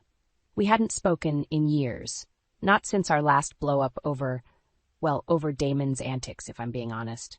Lydia had always been the practical one, the voice of reason, trying to steer her wayward brother onto the straight and narrow, but Damon wouldn't listen. And eventually, the constant fighting drove a wedge between Lydia and the rest of the family. Still, desperate times called for desperate measures. I tracked down Lydia's number and steeled myself for what was sure to be an awkward conversation. "Hello." She sounded guarded, suspicious. Couldn't blame her, really. "Lydia, it's Mom." There was a long pause, and for a moment I thought she might just hang up on me. "Mom, what's going on? Is everything okay?" I took a deep breath, steadying my nerves. "No, honey. Everything is not okay. It's your brother, Damon." Just saying his name aloud unleashed a torrent of emotions I thought I had buried long ago. I proceeded to lay it all out for her. Damon's sudden reappearance, his scheming with that viper Elsie, the stolen money, every last betrayal. To her credit, Lydia didn't interrupt. She just listened patiently as I unloaded years' worth of pent-up anger and hurt. When I finally finished, there was another long silence on the other end of the line. "Mom, I'm so sorry," she said at last, her voice thick with emotion. "I had no idea things had gotten that bad with Damon." Relief washed over me. She believed me. That was half the battle right there. "Will you help me, Lydia?" I pleaded. "I don't know what else to do. He's taken everything from me." Without missing a beat, she replied, "Of course, Mom. I'll do whatever it takes to make this right." Over the next few days, Lydia and I formed a battle plan. As it turned out, my timely decision to gather evidence against Damon and Elsie's schemes would prove invaluable. Lydia, now a hotshot lawyer downtown, assured me we had more than enough to take them to court. With the recordings and financial records, we can nail them for fraud, theft, you name it, she said grimly as we pored over the files. I nodded, a familiar fire igniting in my belly. For too long I had allowed Damon to walk all over me, to disrespect me, and siphon away my hard-earned savings. No more. "We're going to bleed those two vultures dry, I growled, slamming my fist on the table for emphasis. "Everything they've taken from me I want back tenfold." A hint of a smile played across Lydia's lips. "Don't worry, Mom. By the time I'm done with them in court, they'll be lucky if they can afford to split a cardboard box under a bridge." With that, we shook on it. A pact, sealed in the fires of righteous vengeance. Damon and Elsie had awoken a sleeping giant, and now they would face the full, furious wrath of a mother betrayed. I could hardly wait to see the looks on their smug faces when they realized the tables had finally turned. The day of reckoning finally arrived. Lydia had done her homework, building an airtight case against Damon and Elsie that left no room for doubt or trickery. As we made our way through the courthouse corridors, I could feel the weight of years' worth of anger and betrayal fueling my every step. When we entered the courtroom, my eyes immediately found Damon and Elsie seated at the defendant's table. Despite their rumpled, haggard appearance, they still managed to shoot me matching sneers of defiance. Elsie even had the audacity to mouth something foul in my direction. I simply stared back at them, unmoved. Their intimidation tactics held no sway over me anymore. Not after everything they'd put me through. The proceedings kicked off, with Lydia wasting no time in laying out the damning evidence against the two grifters. Bank statements, audio recordings, you name it, she had assembled a meticulous paper trail that left no doubts as to their guilt. With each new exhibit unveiled, I could see the smug expressions slowly draining from Damon and Elsie's faces, replaced by naked panic. They had clearly underestimated my daughter's skills as a litigator. When it was my turn to take the stand, I didn't hold back. Staring my son dead in the eye, I recounted in excruciating detail the hell he and his vile accomplice had put me through over these past few months. The lies, the manipulation, the blatant theft. I left nothing out, letting the truth pour forth like a dam bursting. With each new revelation of their despicable actions, Damon seemed to shrink further and further into his chair. Finally, when I was done, There was dead silence in the courtroom. Even the judge looked shaken by the depravity I had laid bare. Damon's lawyer, a greasy bottom feeder if ever there was one, rose to launch a feeble defense. But Lydia was ready, her rapier wit eviscerating every flimsy argument and objection he could muster. In the end, the proceedings were almost anticlimactic. The evidence was so overwhelming, the judge had no choice but to rule entirely in our favor. I'll never forget the looks on Damon and Elsie's faces as the verdict was read. Shock, outrage, fear, it was all there, plain as day. Two conniving snakes who had finally gotten their just deserts. As we left the courthouse, Lydia pulled me aside with a proud grin. "You did it, Mom. We showed those two what happens when you try to mess with this family." I nodded, finally allowing myself to feel the immense weight lifting from my shoulders. Yes, we did. Justice was served. Over the next few weeks, the legal ramifications for Damon and Elsie's misdeeds kept piling up.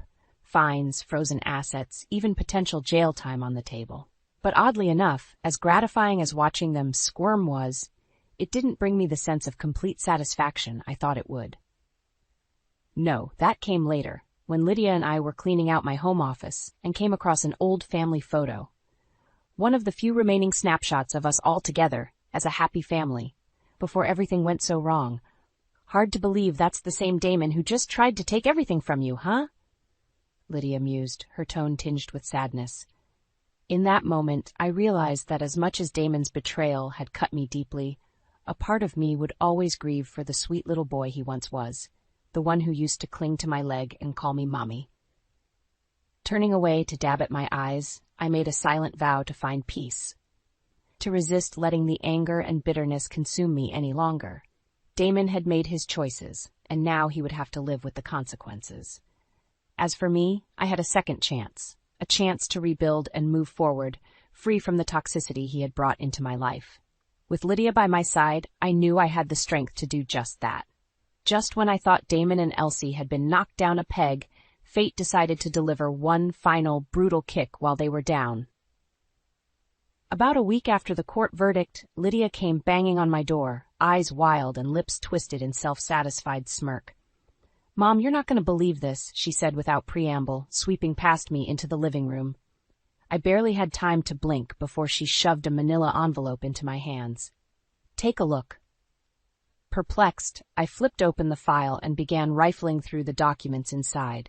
At first, the legal jargon and financial records didn't make much sense, but then a few key phrases started leaping off the page at me.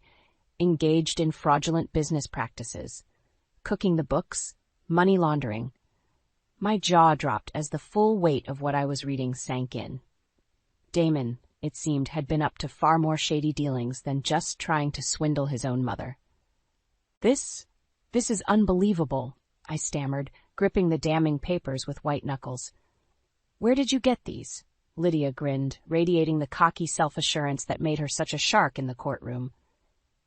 "Well, after we hit Damon with that fraud lawsuit, I kept digging," she explained with relish. "Turns out he's been running all kinds of scams and shady business deals for years." My head was spinning, but Lydia plowed ahead, laying out the full scope of Damon's tangled web of deceit and illegality. Offshore bank accounts, falsified tax returns, you name it, my son had been up to his eyeballs in more criminality than I could have ever imagined. "The best part?" Lydia's grin widened, her eyes glinting with triumph. "These records are ironclad. No way Damon can wriggle out of it this time." I sank onto the couch, the fight draining from me as the weight of my son's depravity threatened to crush me. How could he have fallen so far? What kind of twisted path had led him to such moral bankruptcy? As if reading my mind, Lydia's expression softened. "I know this is a lot, Mom. Believe me, it wasn't easy for me to accept that my own brother is, well, a complete scumbag." She reached out, giving my hand a reassuring squeeze. "But look on the bright side. With this new evidence, we can bury Damon and that viper Elsie for good, make sure they can never slither back into our lives again." I forced myself to nod, to push aside the tangled mess of emotions swirling inside me. Lydia was right. No matter how deep Damon's betrayal cut, dwelling on the past would only give him more power over me, over us. Instead, I focused on the future, a future free from Damon's toxic influence, his never-ending cycle of lies and manipulation. a future of peace, of being able to rebuild what he had so callously tried to strip away. "You're right," I said at last, the ghost of a smile tugging at the corners of my mouth. "It's time we showed those two exactly what karma has in store." This time, there would be no courtroom theatrics or legal loopholes to exploit. Damon's own hubris and greed had sealed his fate, and I would be lying if I said I didn't look forward to watching him reap what he'd sown. As Lydia grinned back at me, I felt a surge of gratitude for having her in my corner, fighting this battle alongside me. With her relentless tenacity and my newfound resolve, we would emerge victorious. Damon thought he could break me, could grind me down until I had nothing left to give. But he was wrong. This fight was far from over, and next time, I would be the one dictating the terms of his surrender.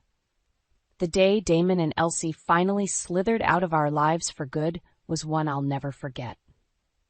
After the bombshell revelations about Damon's far-reaching criminal activities, the authorities wasted no time in cracking down.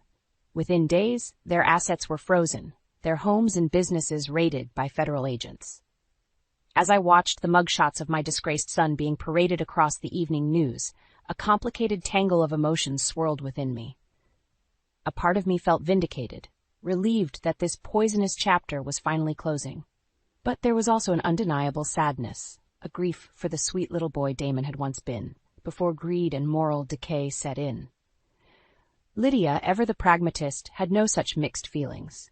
"Good riddance to bad rubbish," she declared as we witnessed the dramatic arrest footage. "He brought this on himself." I could only nod mutely, too emotionally drained in that moment to articulate the depth of my feelings.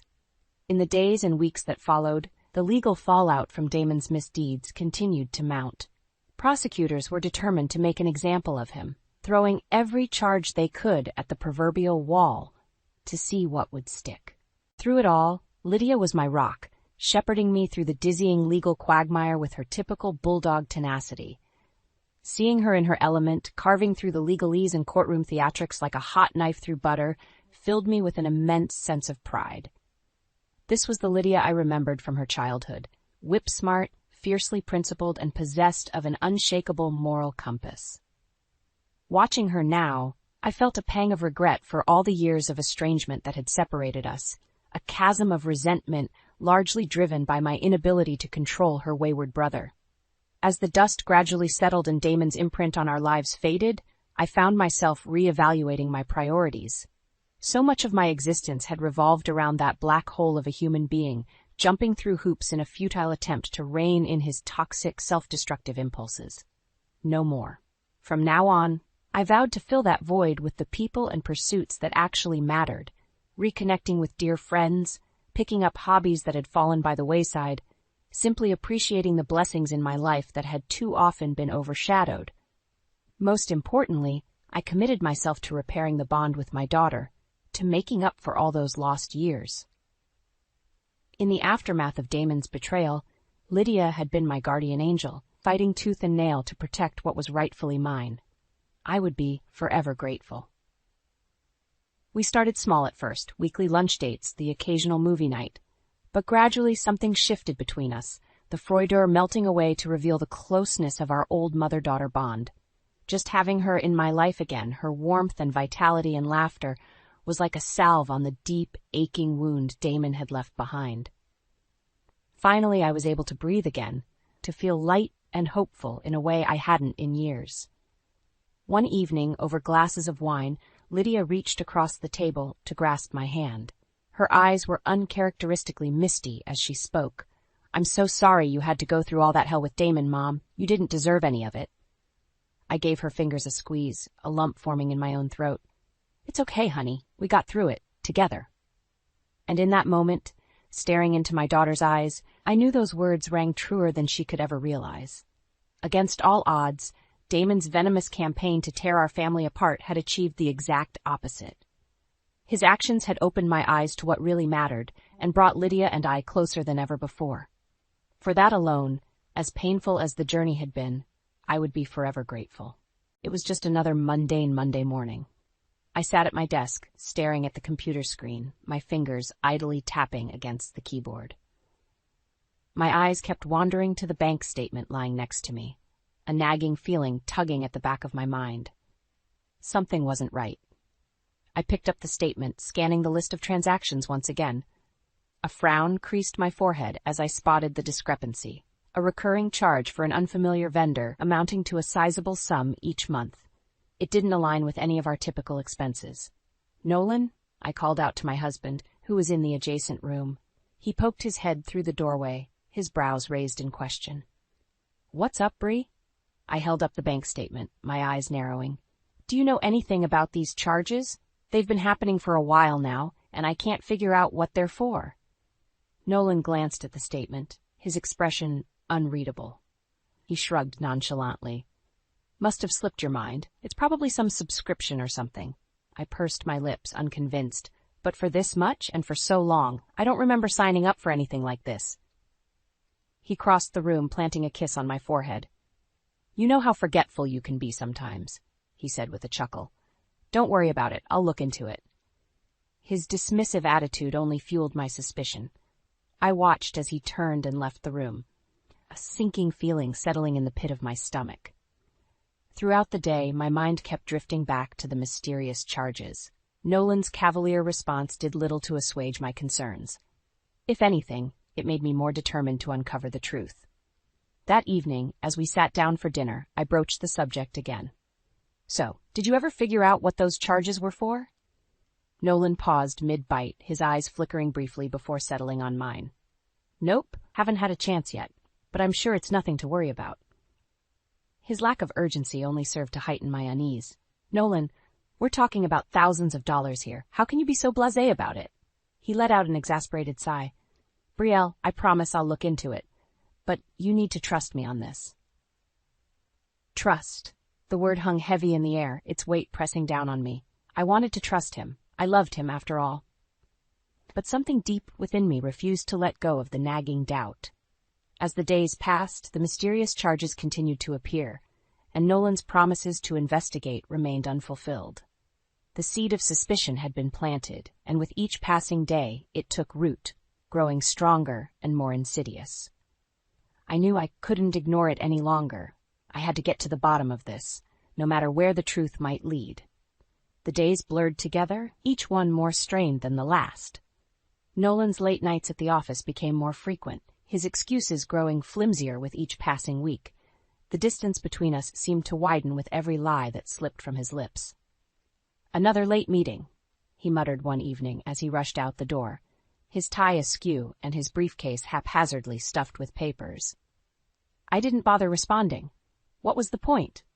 Theo, our 8-year-old son, watched his father's departure with a puzzled frown.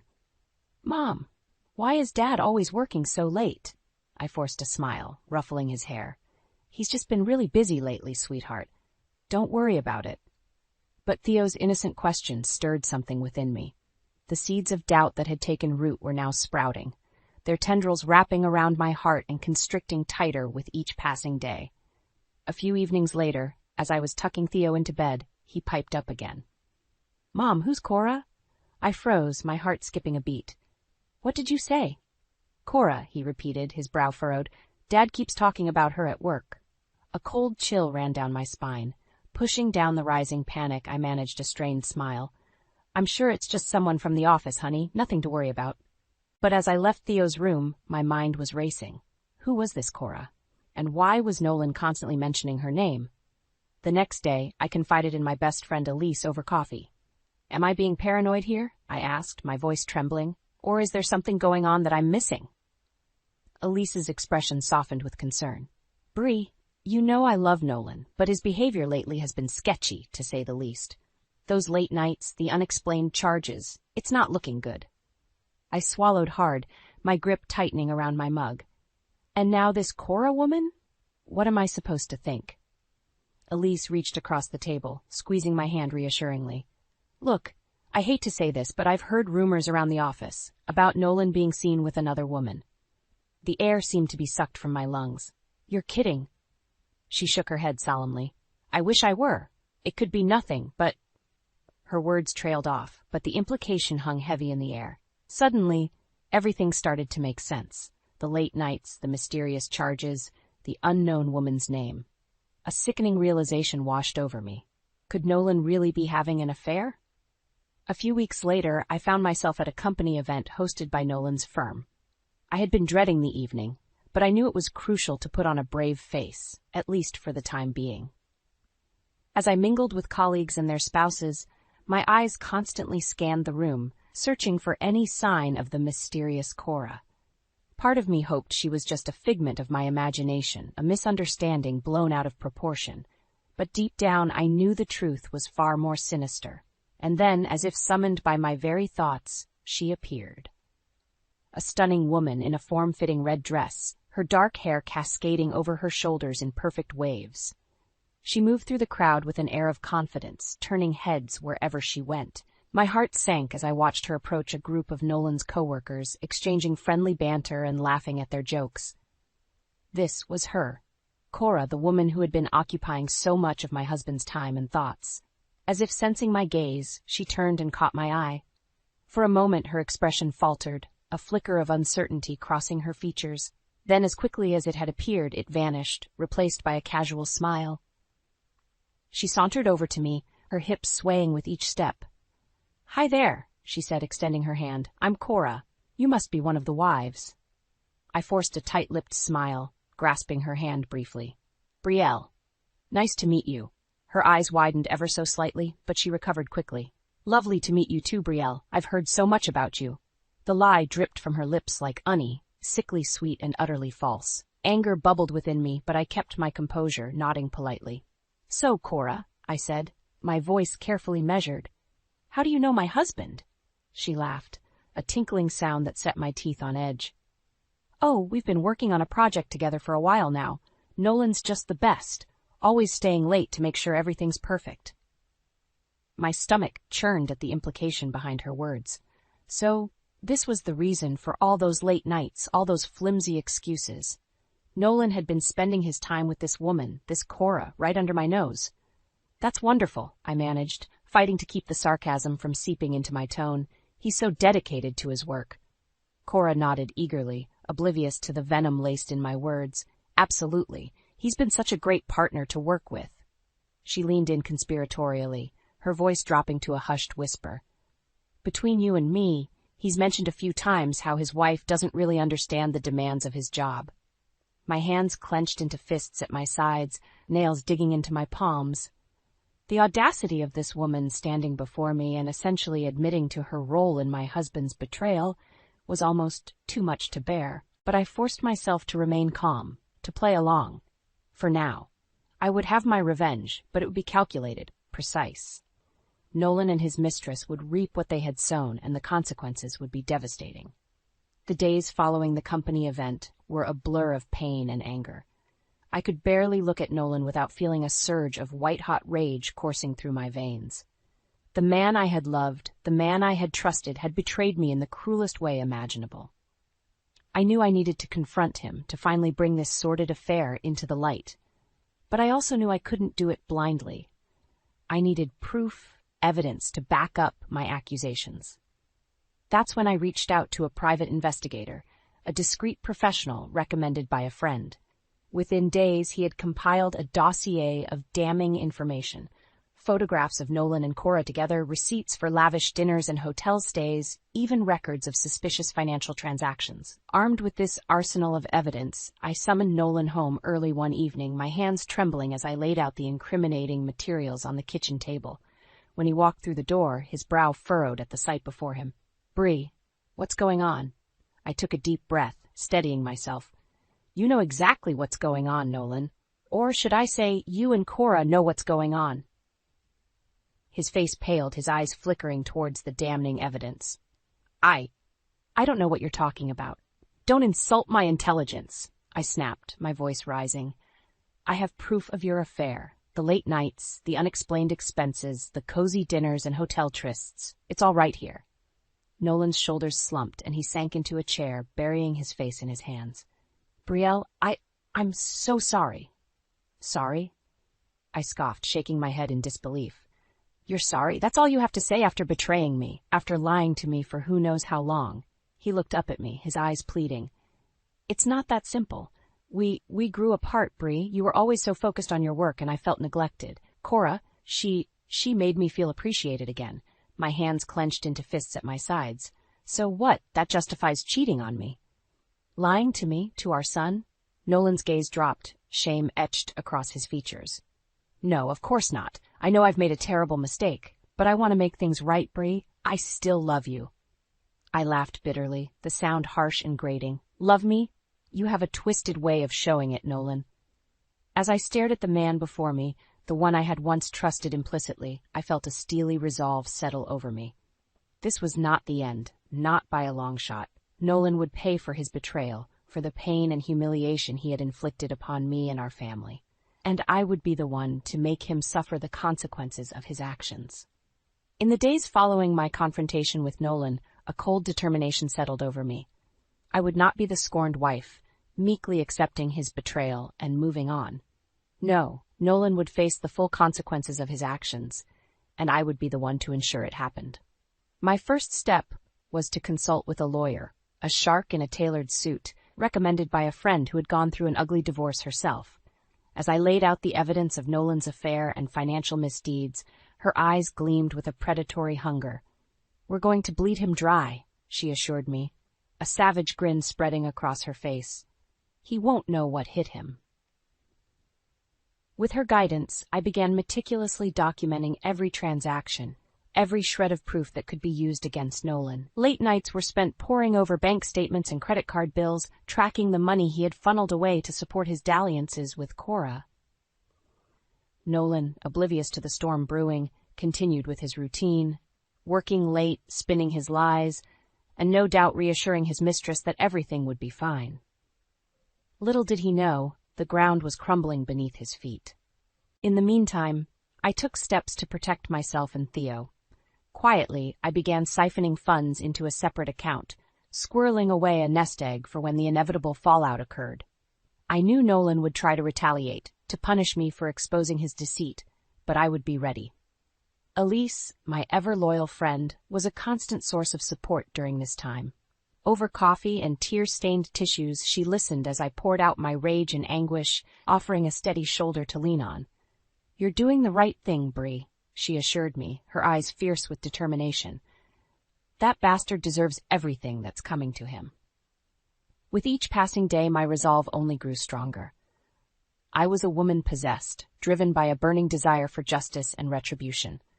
Nolan had betrayed me in the most intimate way possible, and he would pay dearly for that transgression. The final piece fell into place when I secured copies of Nolan's employment contract and company policy documents. Hidden amongst the legalese was a clause explicitly prohibiting misuse of company resources for personal gain, a violation that could result in termination. A slow, savage smile spread across my face as I realized the devastating implications. Not only would Nolan face the consequences of his actions in our personal lives, but his professional world was about to come crashing down as well. With the evidence compiled and my ducks in a row, I felt a sense of grim satisfaction. Nolan had made his bed, and now it was time for him to lie in it. The only question remaining was how far I would go to ensure his rightful punishment was carried out. And the answer? As far as it took. It was the annual Newland family gathering, an event Nolan and I used to look forward to each year. A chance to reconnect with relatives, share stories, and bask in the warmth of familial love. This year, however, the atmosphere was charged with a palpable tension. Nolan kept shooting furtive glances in my direction, no doubt sensing the storm brewing beneath my calm exterior. As the evening progressed, I bided my time, making small talk and laughing at the appropriate moments. All the while, I could feel the weight of the evidence burning in my purse, a ticking time bomb waiting to detonate. Finally, as dessert was being served, I couldn't contain it any longer. I stood, my chair scraping against the hardwood floor, and cleared my throat loudly. "If I could have everyone's attention, please," I announced, my voice steady despite the hammering of my heart. Conversation died down, and all eyes turned towards me, a mixture of curiosity and concern etched on their faces. "I have something I need to share with all of you," I continued, tugging the manila envelope from my purse. "Something that concerns my husband, Nolan." Nolan's face drained of color, his knuckles whitening as he gripped the edge of the table. "Brielle, what are you doing?" he hissed. I ignored him, pulling out the stack of photographs and spreading them across the table. "These are just a few examples of the evidence I've gathered, proving that Nolan has been engaged in a long-term affair with another woman." Gasps rippled through the room, and I heard my mother-in-law let out a strangled cry. Nolan's siblings leaned in, their expressions ranging from shock to disgust. "It gets worse," I pressed on, my voice gaining strength with each word. "Not only has Nolan been unfaithful, but he's also been siphoning money from our joint accounts to fund his escapades with this woman." I produced the bank statements and receipts, laying them out alongside the damning photographs. "Brielle, please," Nolan pleaded, his face ashen. "This isn't the place." "No, this is exactly the place," I snapped, rounding on him. "You made your choices, Nolan. Choices that betrayed our vows, our family. Now it's time for you to face the consequences in front of everyone who knows us." Silence hung heavy in the air, punctuated only by the occasional sniffle or muffled sob. Nolan's head was bowed, his shoulders slumped in defeat. But I wasn't done yet. "There's one more thing," I said, pulling out the final document, the copy of Nolan's employment contract. "According to this, your actions constitute a gross misuse of company resources, which is grounds for immediate termination." Nolan's head snapped up, his eyes wide with horror. "No, you can't." "I can, and I will," I said, my voice laced with steel. "You've left me no choice, Nolan. You brought this upon yourself." With that, I gathered my belongings and made my way towards the door, pausing only to look back at the shattered remains of my once happy family. "I hope it was worth it," I spat, before turning on my heel and walking away, leaving Nolan to face the fallout of his betrayal head-on. The days following the family gathering were a whirlwind of activity. Nolan's betrayal had been laid bare for all to see, and the consequences were swift and merciless. I wasted no time in filing for divorce, citing irreconcilable differences and infidelity as the grounds. My lawyer, ever the shark, ensured that the proceedings moved swiftly, leaving Nolan little room to maneuver. "He's finished," she assured me, a predatory gleam in her eye. "We're going to take him for everything he's worth," and take him we did. With the evidence of his affair and financial misdeeds, I was able to secure a favorable settlement, full custody of Theo, the house, and a sizable portion of our assets. Nolan, for his part, seemed resigned to his fate. The once confident man was reduced to a shell of his former self, his arrogance replaced by a haunted, hollow look. "Brielle, please," he begged during one of our meetings with the lawyers. "Can't we try to work things out for Theo's sake?" I fixed him with a cold, steely gaze. "You should have thought about Theo before you decided to betray us. This is the bed you made, Nolan. Now lie in it." My words seemed to strike him like a physical blow, and he slumped back in his chair, defeated. But the true coup de grace was yet to come. With the divorce proceedings underway, I turned my attention to Nolan's professional life. Armed with the evidence of his misuse of company resources, I reached out to his firm's HR department, ensuring that the appropriate parties were made aware of his transgressions. Within days, the hammer dropped. Nolan was summoned to a meeting with his superiors, where he was confronted with the damning evidence of his affair and the financial trail leading back to the company. According to a friend who worked there, the confrontation was brutal, with Nolan's once respected reputation lying in tatters. In the end, he was given an ultimatum: resign immediately or face termination and potential legal action. Nolan, his pride in shreds, had no choice but to tender his resignation. The news spread like wildfire through our social circles and professional networks. Whispers and sidelong glances followed Nolan wherever he went, his name tainted by the scandal of his own making. As for Cora, the woman at the center of the storm, she too faced consequences. Her involvement with a married man and the misuse of company resources that entailed cost her own job and reputation. In the blink of an eye, the lives they had so carelessly betrayed me to build together came crashing down around them. And through it all, I remained steadfast, ensuring that Nolan's transgressions were laid bare for all to see. He had made his choices, and now he would pay the price, in full and with interest. It was a harsh lesson, but one that he had brought upon himself. And as I watched him grapple with the fallout, a part of me felt a grim sense of satisfaction. Justice, it seemed, had finally been served. The dust had finally settled, and the divorce was finalized. As I stood in the courtroom, listening to the judge's ruling, a sense of relief washed over me. The nightmare was over, and I had emerged victorious. Full custody of Theo, the house, and a substantial portion of our assets. It was more than I could have hoped for.